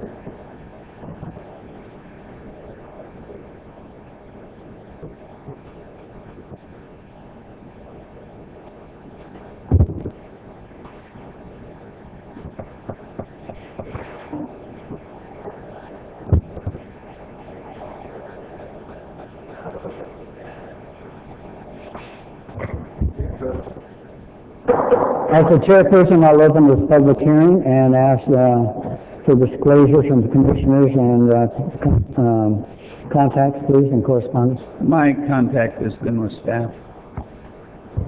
That's staff and public? Staff. Staff only. None from councilmen. And Madam Secretary, correspondence or petitions? No correspondence. Thank you very much. With that, Sean, how are you tonight? Please go ahead. Good evening, Chairman and members of the Commission and City Council. From time to time, changes in land uses are necessary to reflect the current economic conditions and to clean up zoning discrepancies. We believe that Subdistrict 6A is one area in downtown that current land uses do not reflect the changes that have been made over since they formed the district in some 37 years ago. We believe that the area located just north of the intersection of Highway 76 North Coast Highway is currently located within Subdistrict 7B, and that this area would better be suited under the land use category of Subdistrict 6A, visitor serving use, due to its location in North Coast Highway and in close proximity to Highway 76 and I-5. This currently shows the existing zoning ordinance today. This area is still 7B. We're proposing that small area here in 6A. The next slide shows you the area. 37 years ago, it was anticipated that this area would be developed, 6A would be developed as a visitor-serving commercial. And what's happened is the hotels and restaurants, what happened is that the area has been slow to develop. With the exception of the Holiday Inn Express, we really haven't had too many retail or hotels and visitor-serving commercial uses. And the reason that is because of the difficulty of the land acquisition, the irregularly shaped lots, and the amount of land it takes to develop those type of visitor-serving commercial uses. Due to difficulty in putting together these, assembling the land, we're recommending that 6A be amended to better reflect the current economic conditions. The changes to the zoning are to 6A are to allow both retail sales and office uses by right instead of currently, which requires approval of an administrative use permit, and to allow for drive-through restaurants upon approval of conditional use permit, and to allow fuel pumps at the mini marts. We're also recommending that this area, as shown in the slide, located on the east side of North Coast Highway between San Luis River and the intersection of Highway 76 and North Coast Highway, be incorporated within Subdistrict 6A to better reflect the visitors serving commercial uses. With that, we'd recommend City Council introduce an ordinance amending Article 12 of the Downtown Oceanside Zoning Ordinance, RZA 12-0001, and adoption of resolution approving local coastal program amendment, RLCPA 12-0002, for the downtown project area to allow for retail sales, drive-through restaurants, fuel pumps at mini-marts, and office uses within Subdistrict 6A, and to include the area located just north of the intersection of Highway 76 North Coast Highway into the 6A area or land use zone. That concludes staff's presentation. Be happy here to answer any questions. Thank you very much. Please have a seat, sidebar. Hi, Kathy, how are you tonight? Fine with that, Madam Clerk, please. This is a public hearing. If anyone wishes to speak on this item, please come forward to either podium and state your name for the record.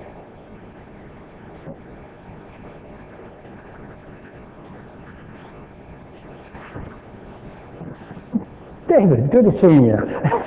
Honorable Mayor, members of the council, David Neidiger. I'm a little surprised. Does that cover the entire area that you're talking about where we are too? Are you going to turn the visitor center into a Jack-in-the-Box? We'll see from the staff. Just a chamber building. Say again? Just a chamber building. Just a chamber building. I believe you're on a long-term lease. I think we are. We are. Okay. So this would impact the Carol's parking lot is what we're talking about? Correct. Okay. I just wanted a quick clarification of where we were There's at. also a parcel up there that On the the other side of redevelopment Carol's, agency owns. Yeah, Or the right. former redevelopment agency. The Owens, yeah. Okay. I didn't realize you owned the parking lot too. Not the parking lot. There's just a parcel, the redevelopment agency owns a parcel to the north of Carroll. That's what you're talking about then? The whole thing is actually under consideration for the rezone. Okay. Very good. But Thank you. you're lumped in with that because we can't take just a part of that area because that's spot zoning. Were we notified and I didn't respond? I'm sorry? Were we notified and I didn't respond, or did you not notify the tenant? Yes, you should have been notified Okay. because you're within 300 feet of the My property. bad. Thank you. Okay. There was a choice, David. We're going to do a solid waste dump right next to you, but we decided to go with restaurants anyhow. Is there anyone else who wishes to speak? Madam Clerk, I see no other. I'll go ahead and close the public input and come back to the council. Deputy Mayor Feller, please.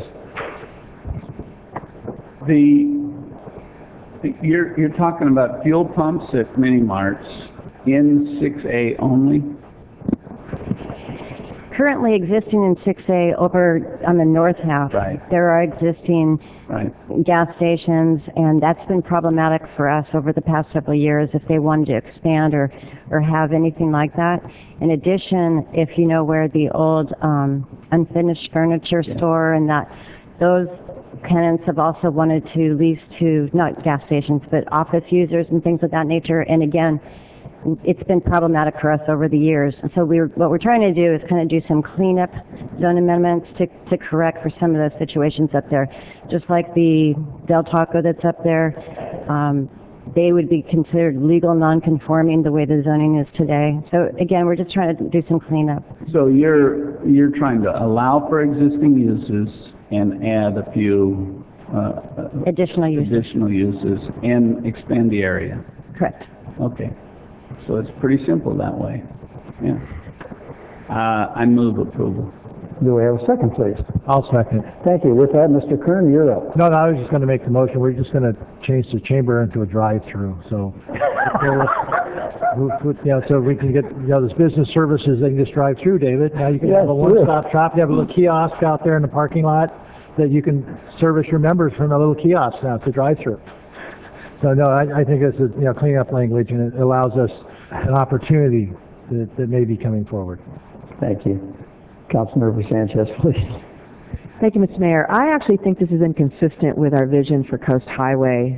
We've been talking about making this walkable for quite some time. In fact, we even talked about, you know, when we were doing the visioning of the bridge and making it so that you could walk on it and bike on it. And here we are, we're going to add pumps and the drive-through. And I know that we have discussed the drive-through before. I don't know, it's been several years, like maybe 10 years. And at the time, the council was not interested in the drive-through.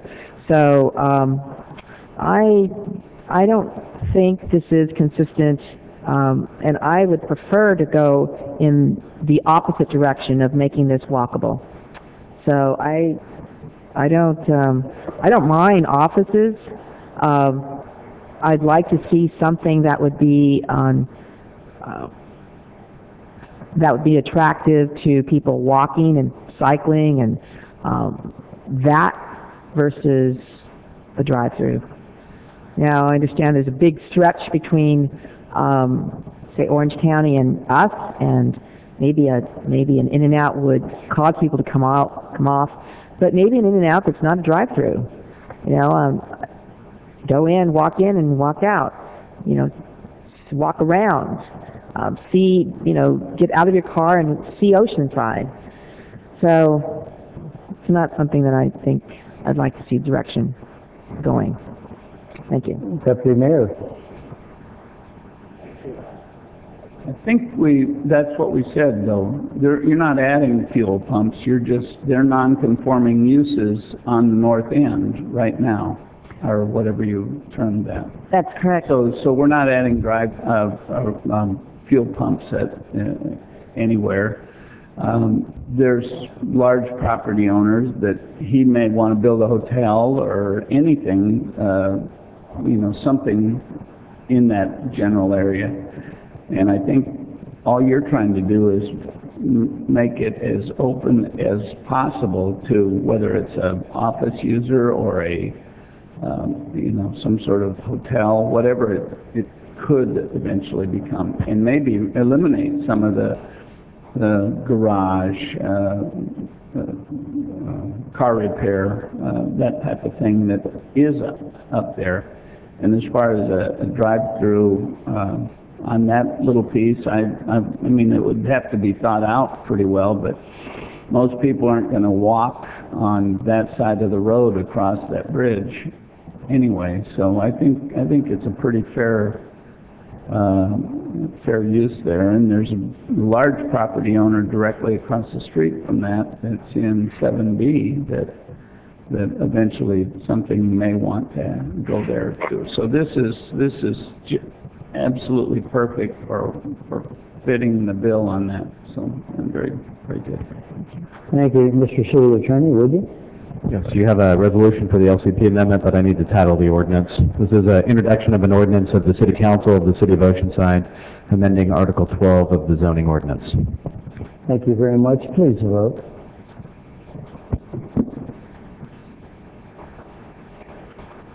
Motion approved, 4-1, with Sanchez no. Thank you, Madam Clerk. May we have a moment? 23, please. Item 23 is a joint public hearing adopting resolutions approving the amendment to the local conflict of interest code for the City of Oceanside, the Oceanside Small Craft Harbor District, and the Oceanside Community Development Commission. Thank you. As the Mayor, open this public hearing and ask for disclosures from members. Just staff. None. None. No contact. Thank you very much. Madam Clerk, correspondence or petitions? No correspondence. Thank you very much. Mr. City Attorney, you're the lead on this. I am the lead on this, yes. Honorable Mayor, members of the council, the item before you is an amendment to the city's local conflict of interest code. The Political Reform Act requires that the city adopt a conflict of interest code that serves as the legal instrument to require designated public officials and employees to disclose their financial interests. Each agency is required to review its conflict of interest code every 2 years and account for changed circumstances. We are required to identify new positions and to remove deleted positions, as well as update the disclosure categories in the appendix attached to the resolution. So our conflict of interest code consists of FPPC regulation, which 18730, which we have adopted by reference. It's a model conflict of interest code at the statewide level. And then what we're required to do is have an appendix that identifies all of our designated officials that are required to disclose their interests, along with the types of interests they're required to disclose. We update that every 2 years because positions within the city change. You have attached to the resolution which we passed out an update of all of the revised positions within the city, as well as the disclosure categories that have been updated. As you'll see when you look at that appendix, mainly what we're doing here is deleting positions that no longer exist in the city because we've lost so many positions over the last couple of years. In a couple instances, the name of a position has been changed, and so we've updated it. But by and large, most of these are just positions which no longer exist in the city. With that, I'm happy to answer any questions. Thank you, I appreciate that, Madam Clerk. This is a public hearing if anyone wishes to speak on this item. I see all the crowd rushing forward, so I'll go ahead and close this public hearing and come back to the council. Deputy Mayor. Thank you. Mr. Mullen, on page 2 of our backup, it says members of the City Council, Planning Commission, City Manager, City Attorney, City Treasurer are required to, by statute, to file FPPC. I don't see, and this printing in this handout that we got earlier today, I didn't have magnifying glasses, so I can't tell in there if it says, because I believe the city clerk should fall under that as well. The various positions that are identified outside of the appendix are statutorily required to disclose their interests, so they're not identified in the appendix. All of the various public officials not specifically identified are what's known as statutory filers, and they simply disclose pursuant to the Political Reform Act. So we don't name the city council members, the members of the Planning Commission, and other designated public officials who, under the Political Reform Act, are statutorily obligated to disclose in a particular manner. But is the city clerk, is it in the little tiny print? Okay, yes. That's all I was asking. Oh, I'm sorry. I mean, I couldn't read it, so I'm... Okay, yes. Maybe you can, as we get older, I know Jim Wood needs to be able to see better as we get older. Are you down there, Jack? So I move it. Yeah, I'm sorry. The city clerk's identified on page 3 of the updated appendix. Thank you. Thank you. He made a motion. Is there a second? I'll second. Thank you very much. With that, ladies and gentlemen, do we need to have you read? No. Thank you much. Please vote.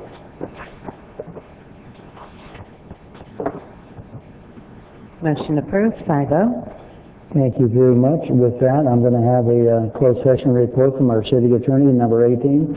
Mr. Mullen, please. Thank you. There's no meeting on item 1. There was no meeting on item 2A of the closed session agenda. Council did meet on item 2B1, conference with legal counsel in the matter of the City of Oceanside Haymark Road gravity sewer spill. There's no action at this time to report. Item 2B2, conference with legal counsel on existing litigation in the matter of Hurst versus Garcia. Council did meet and discuss that item, but there's no action to report. Thank you very much. I appreciate that, Mr. City Attorney. Madam Clerk, item 19, please. For item 19, off agenda items, we have 11 speakers. Wow, okay. I will read the first 6.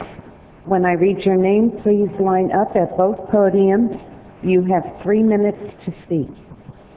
First is Karen Mann, Kathy Kinane, Jimmy Nutt.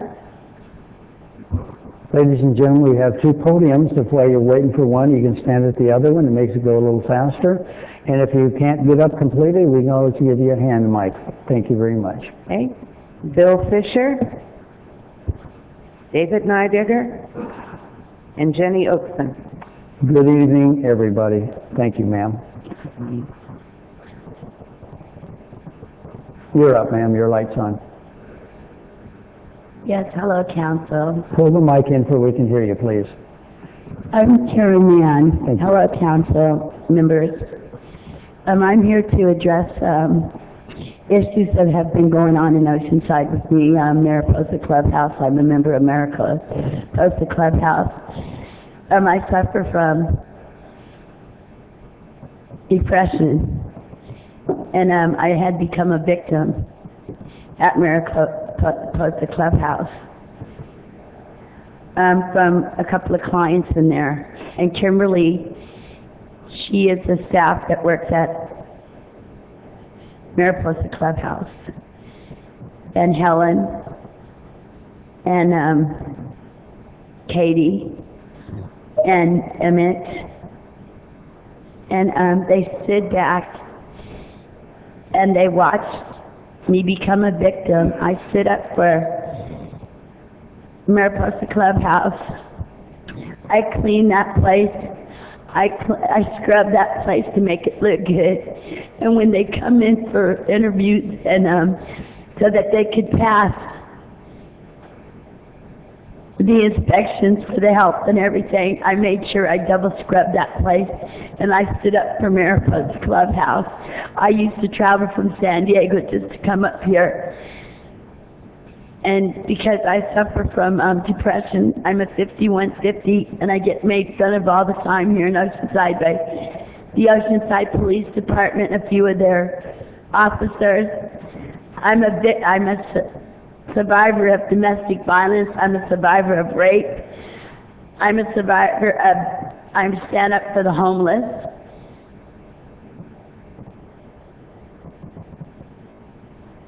I stand up for Chelsea and Amber, all the abducted girls and boys, because in '74 I was left for dead here in Oceanside.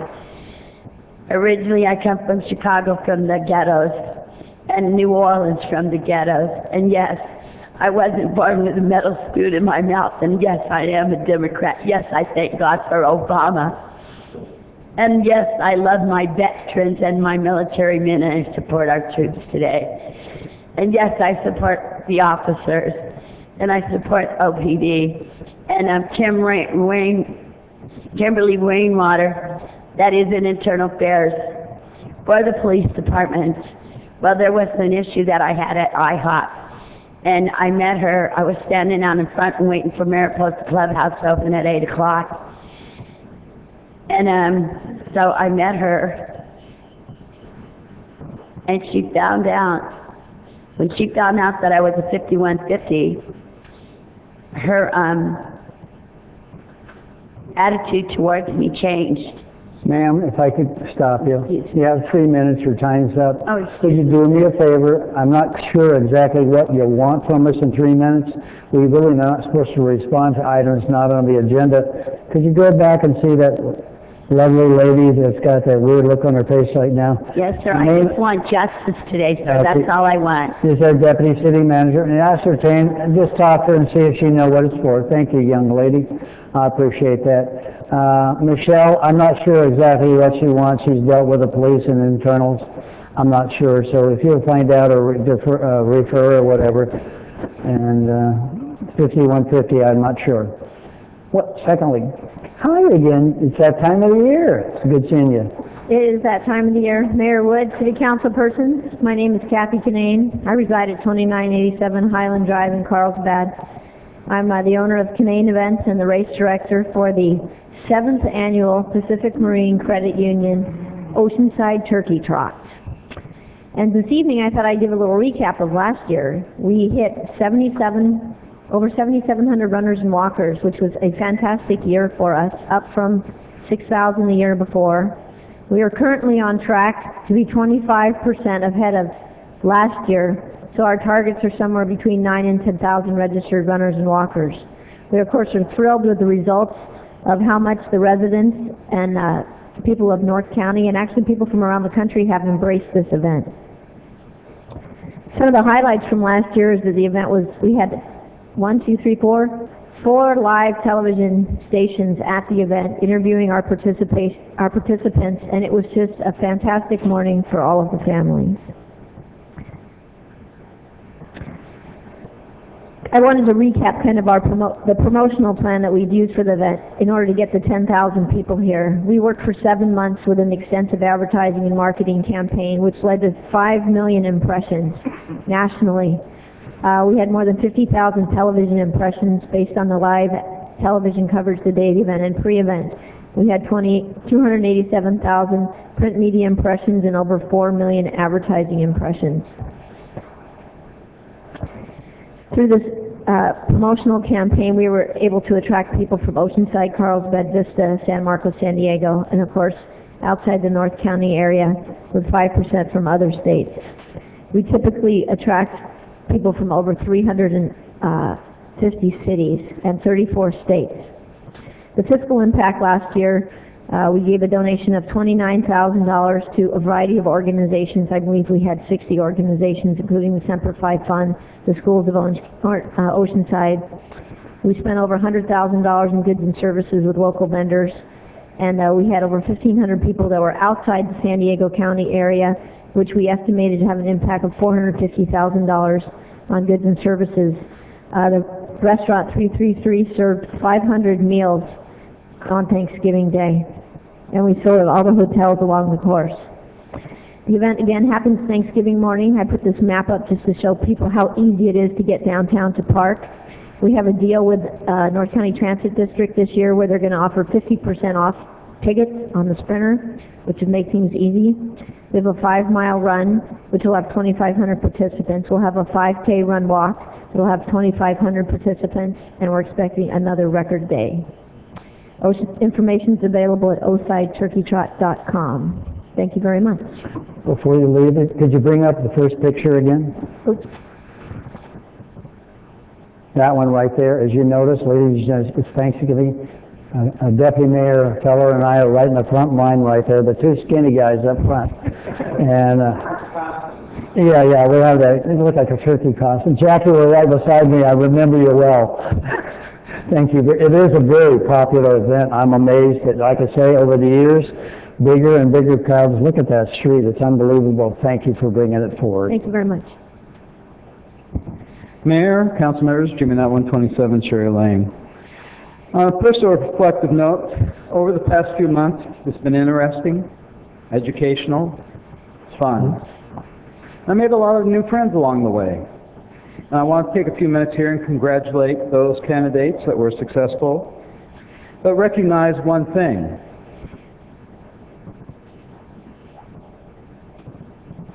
According to the Registrar of Voters, it isn't over. According to them, you have a sizable amount of voting, the ballots still left to count, approximately about 500,000. So, one office that's still in question could change. But those who went before the voters, those other candidates who were in the forums, debates, I want to let you all know that you've been vetted. You have bore your soul before the voters. You have shared your visions. Some of you shared your treasure. You have a lot of great talent among you. I've got to know you. And I want to urge you, each and every one of you, to apply for any of our commissioner positions and take advantage of any of the volunteer aspects our city has to offer. One message that has been coming down from the president on down to the bottom of the rung is very simple and is a clear message.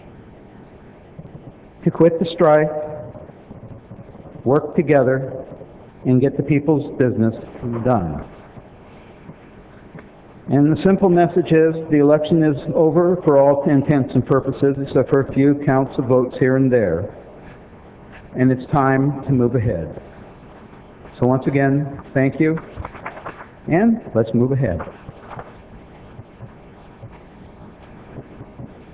Good evening. Honorable Mayor, council members, my name is Bill Fisher. I live at 510 Estramos Court. And I wanted to raise a concern about the Quarry Creek project in Carlsbad that's going to impact us and our traffic circulation in that area.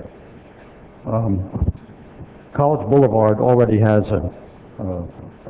a terrific congestion in that area around College and Lake and 78. Our circulation element projects that that situation is only going to get worse. And now that Carlsbad has opened its new high school, that's contributing to that traffic congestion, and the Quarry Creek housing development is going to, in the future, contribute even more.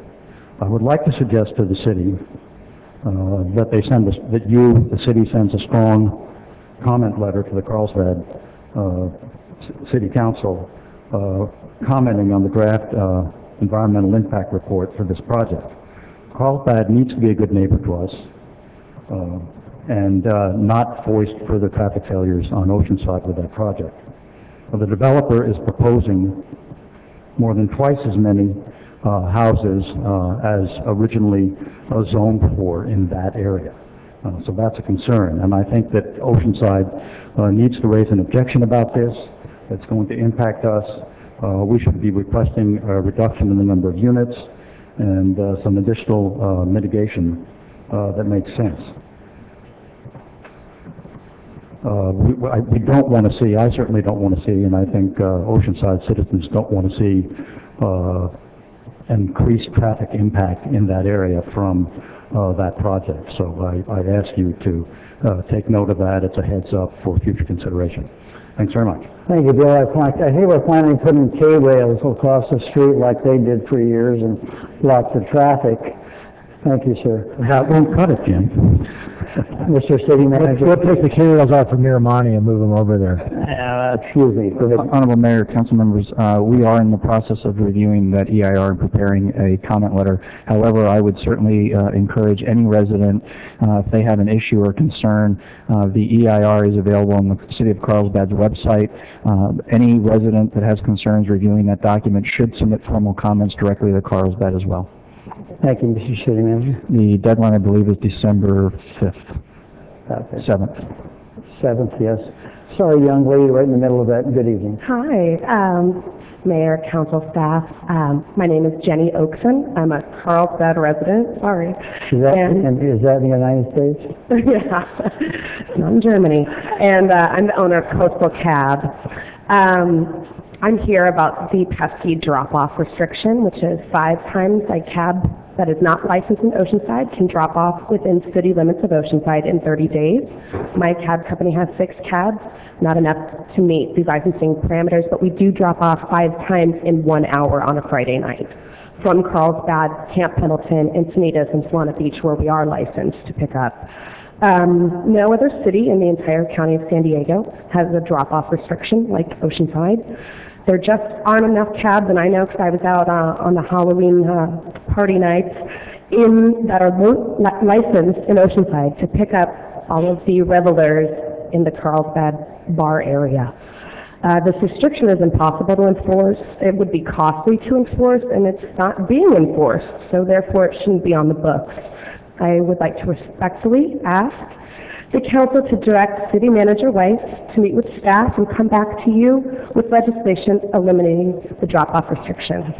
Thank you. You're on items not on the agenda, so I can't address that, but several people had come into my office, talked to me, and I've given some information back to the city attorney regarding that issue. He's been presented with the questions and comments, and I think something's coming forward later. I don't have the dates, but thank you, ma'am. Uh-oh. Honorable members of the council, first of all, congratulations on the election results. My name is David Neidiger. I'm the president and CEO of the Oceanside Chamber of Commerce. As you may or may not know, I've lived in Oceanside my entire life. And when I was a boy, I was fascinated with maps. And I used to look around. I thought Oceanside was like the center of the universe for me. And I discovered that there was another Oceanside in the country. And actually there's 2. There's one Oceanside in Oregon, and there's one in Long Island in New York. I'm here to talk about the one in New York. Several years ago, when I came to the Chamber of Commerce, I just as a lark, I called the Oceanside Chamber of Commerce in Oceanside, New York. spoke to a nice lady there. We chatted about the difference in the communities. Their community has a population of about 35,000. It's right on the coast in Long Island, it's in Nassau County. And she sent me some nice information. We chatted about that. As I was watching the news, I noticed that Oceanside, New York, was in the path of Superstorm Sandy. So I called back there again to talk to the folks at the Oceanside Chamber of Commerce in Oceanside, New York. We could not reach them, the phones were still out. I was able to contact them though, and discovered that the city of Oceanside, New York, was flooded. Over 2/3 of the city was flooded. If you think about that in Oceanside, if 2/3 of the city of Oceanside were flooded, that would be from the coastline, from Highway 78 to Highway 76, and all the way back to College, and maybe even more, flooded with water. 90% of the town is still without power. They're on generators, and they need some help. I contacted the Chamber of Commerce there, and I'd like to do an outreach. We're going to be contacting the business community, chamber members here in Oceanside, and asking them for help. The folks back there, one gentleman told me, the immediate past president of the chamber told me that they mark houses with a green, a yellow, and a red check mark. If you have a green check mark in your house, you can go back into it and try and salvage what's left. If you have a yellow one, you can't go in. There's some electrical damage or gas leaks or something, and they won't let you in. If it's red, you're not going to see your home again. He said there was 18 to 20 trash trucks that were hauling homes out of the area just night before last when I spoke to him. I think it's time for us to Oceanside, California, to step forward. And I'm writing a letter to my members. If you'll bear with me, I'll probably go over. But the Oceanside Chamber of Commerce, the Oceanside business community are reaching out to Oceanside Chamber of Commerce in New York. The community of Oceanside, New York, has recently been devastated by Superstorm Sandy. Over 2/3 of the town is flooded, and 90% of the town has limited power. They do need help. We're asking the Oceanside, California business community for help and assistance, our fellow chamber in Oceanside, New York. Any contribution that they will provide would be sincerely appreciated and would significantly help our neighbors across the country. We will be purchasing gift cards at local home improvement centers, and that's what we ask for, is gift cards at Home Depot, Lowe's, that kind of places. And we've asked the contributions to be made to the Oceanside Chamber of Commerce Foundation. I will guarantee that 100% of the money will all go toward the Oceanside, New York Chamber of Commerce and the problems that they're having back there. Thank you very much. David? Yes, sir. My daughter's in Long Island, and you're right, they got devastated. So it's pretty amazing. No power, no gas, no electric, no heat, and it's snowing right now. And there's some of them are getting their power back, but even the gas stations can't pump gas. So your car can't go anywhere. So tell them on my behalf, or I'll get with you. Send a letter back, and I hope people here or in the audience watching on TV would help our sister cities back in New York. Thank you very much, David. By the way, Oceanside, New York is not an incorporated town. They have a different kind of political structure back there. There's no city council, but they go through the county of Nassau. I'd like to get you all that information, sir. We'd love to be able to do that. Thank you very much. I appreciate it. Okay, the next speakers, please line up at the podium. Shelley Hayes Carone, Curtis Bovey, Lisa Passard, Gabrielle Passard. Let this young lady and Miss Carone come down. You guys are going to be up soon. We want to get you up there. But hi, Shelley, come on down. And Dennis Huckabee.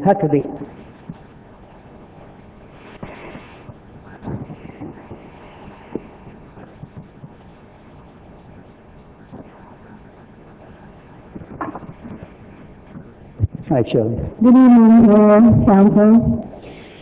Well, earlier this evening we honored the Native Americans, and we just talked about the Buena Vista Creek Valley. And I would like to invite the community at home to a special event that will be held this Saturday, November 10th, from 2 to 4 in the afternoon at the Moon Adobe. This is a free community event, and many people right here that have lived here all their lives don't even know that this valley and what the history is of this valley exists. That's the comment that we get quite often. The El Salto waterfall is in the Buena Vista Creek Valley. Native American village site, 9,000 years old. It's the history of the missions, San Diego de Alcala and the San Luis Rey Mission. County Board of Supervisors appointed the valley for the gathering of the cattle and branding that took place in the 1800s. The pioneers of the Moran family and the Hayes family were pioneers of the cities of Oceanside and Carlsbad. So, when you come to our event, you will see sacred waterfall, heritage trees, student artwork. We'll have a demonstration by the Native American basket weavers. We'll have a silent auction, and we'll have a tour on a walk in the valley. So for those of you that haven't been there before, we welcome you to come this Saturday. If you need directions or need information, you can call 760-724-3887. And it's just west of Mossy Nissan off of College and 78. So I hope that you wrote down that date for those viewers at home, and I hope you'll come out and share this event with us and learn about this history in your own backyard. Thank you. Thank you, Shelley.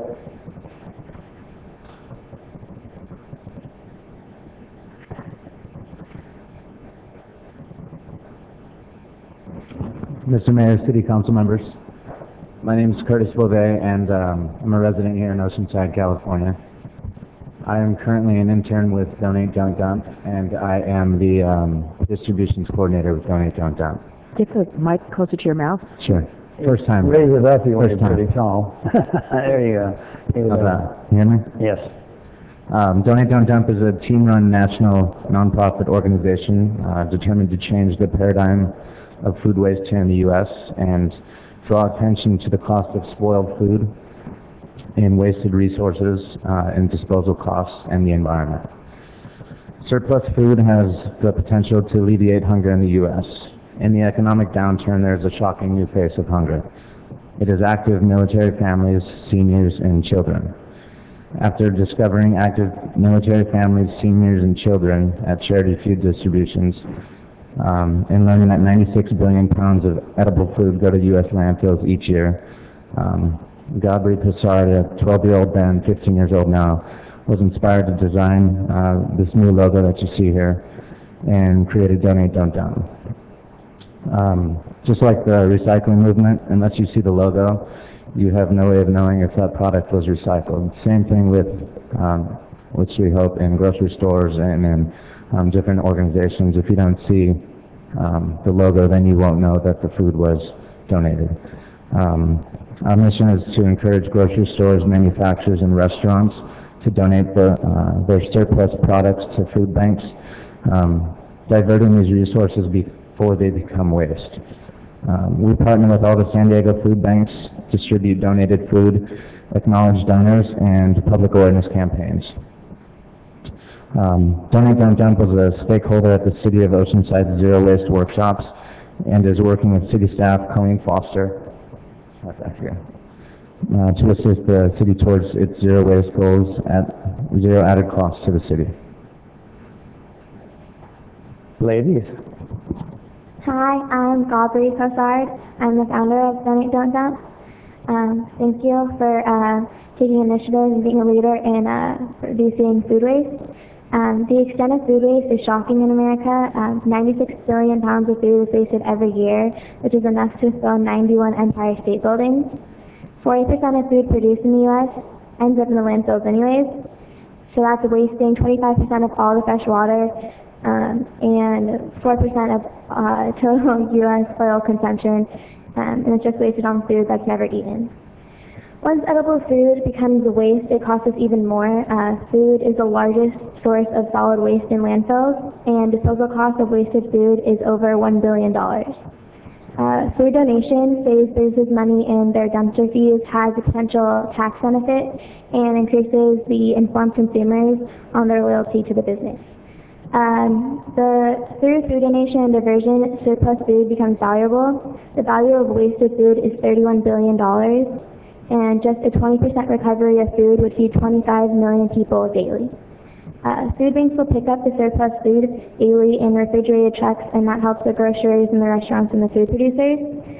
It diverts the food from the landfills, the tax benefit, reduces dumpster fees, and it also complies with the new California mandatory recycling law, AB 341. We submit this sample resolution for the council consideration to encourage, expand, and promote food donation to help Oceanside businesses comply easily with AB 341.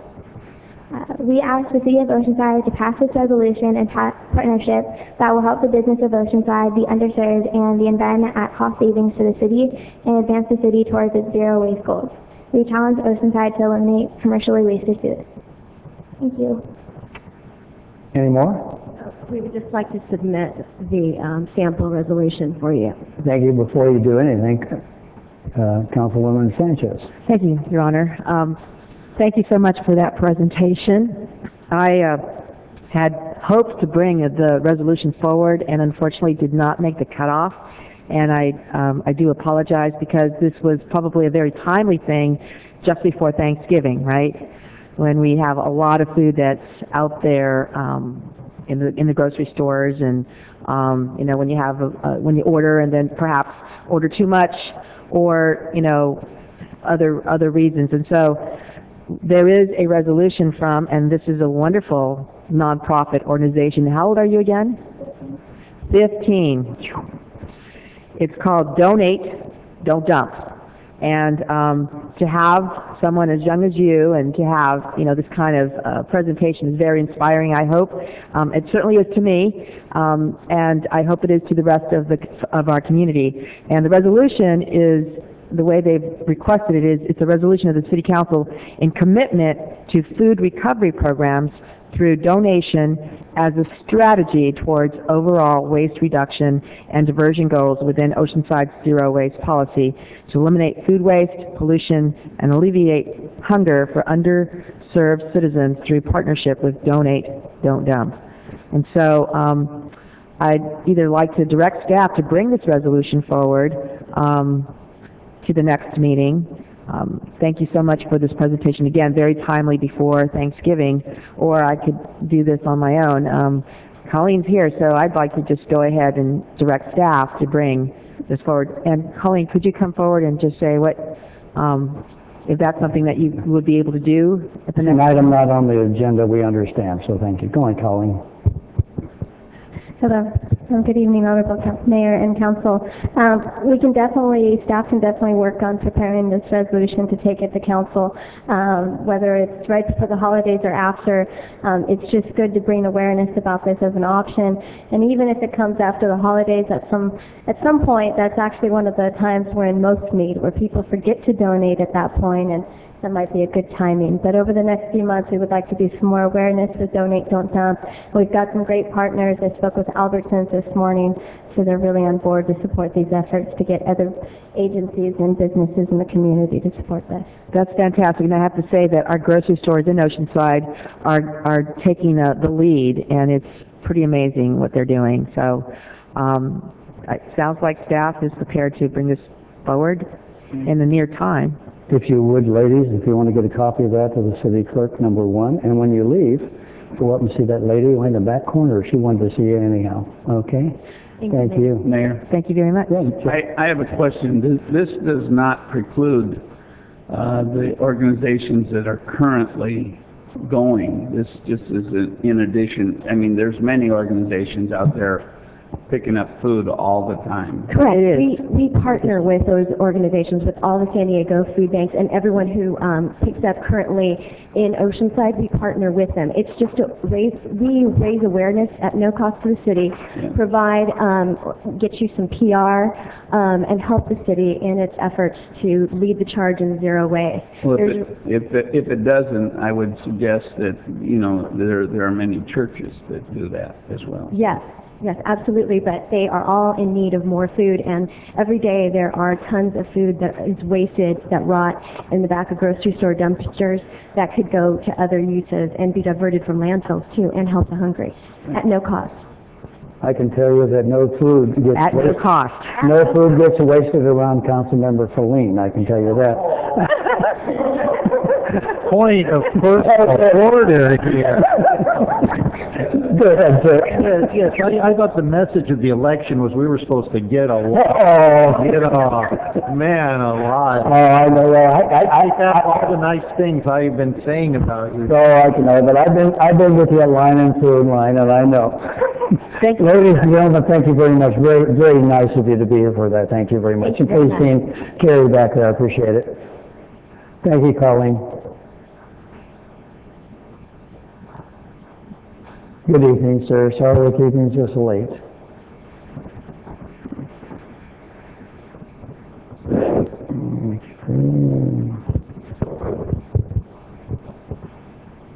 Good evening, Mr. Mayor and members of the City Council. My name is Dennis Huckabee. I live at 2319 California Street here in Oceanside.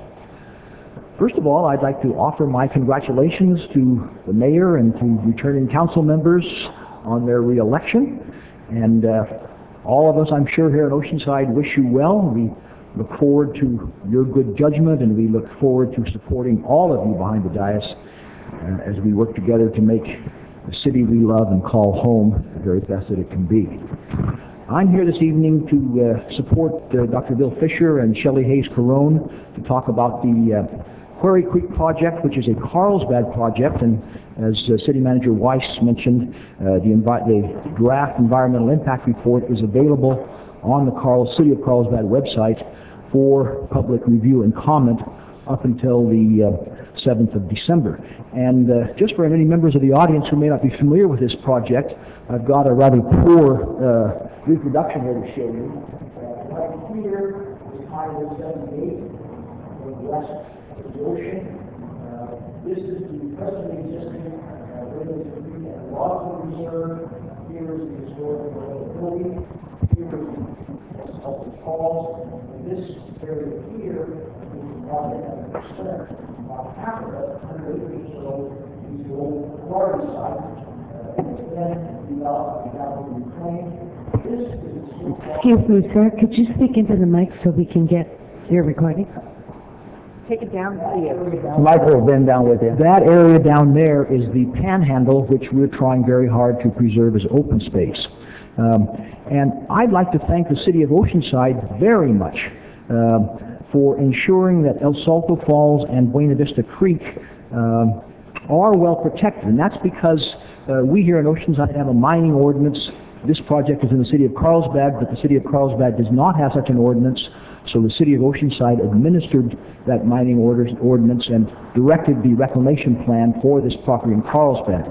And because of the insight of our officials here in Oceanside, we now have a 100-foot natural barrier along Buena Vista Creek and another 50-foot planning buffer on each side of the creek.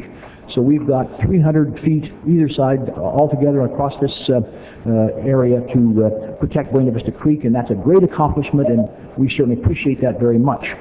Now the developer wants to build 656 houses there, and instead of yet another housing tract, we have the opportunity to create a scenic open space corridor alongside Highway 78, a gateway into Oceanside that could reach from the waterfall to the waves. Imagine, if you will, an interpretive trail that starts at El Salto Falls, winds through Buena Vista Creek Valley, lands rich in natural history and California history, on alongside Buena Vista Lagoon to the Audubon Nature Search Center in the Pacific Ocean. All of this traffic from this project in Carlsbad is going to empty into College Boulevard, causing traffic failure here in Oceanside. We need to save that panhandle as open space, and I would certainly urge the City Council here to, as our representatives, to do whatever you can to influence Carlsbad to save that panhandle as open space. Generations of Oceansiders for years to come will thank you. Thank you very much, and I appreciate it, sir.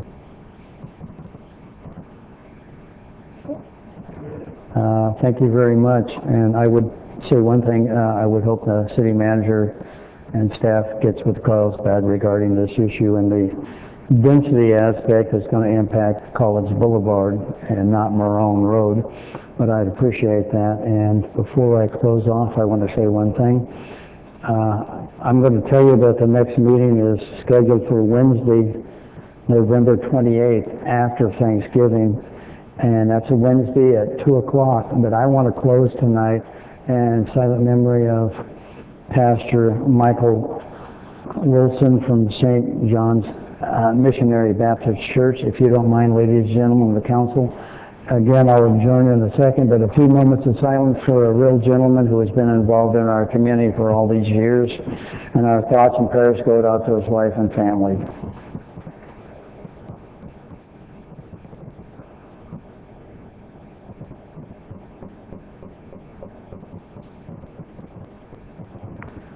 Thank you, ladies and gentlemen. Adjourn and be safe. Have a great holiday season.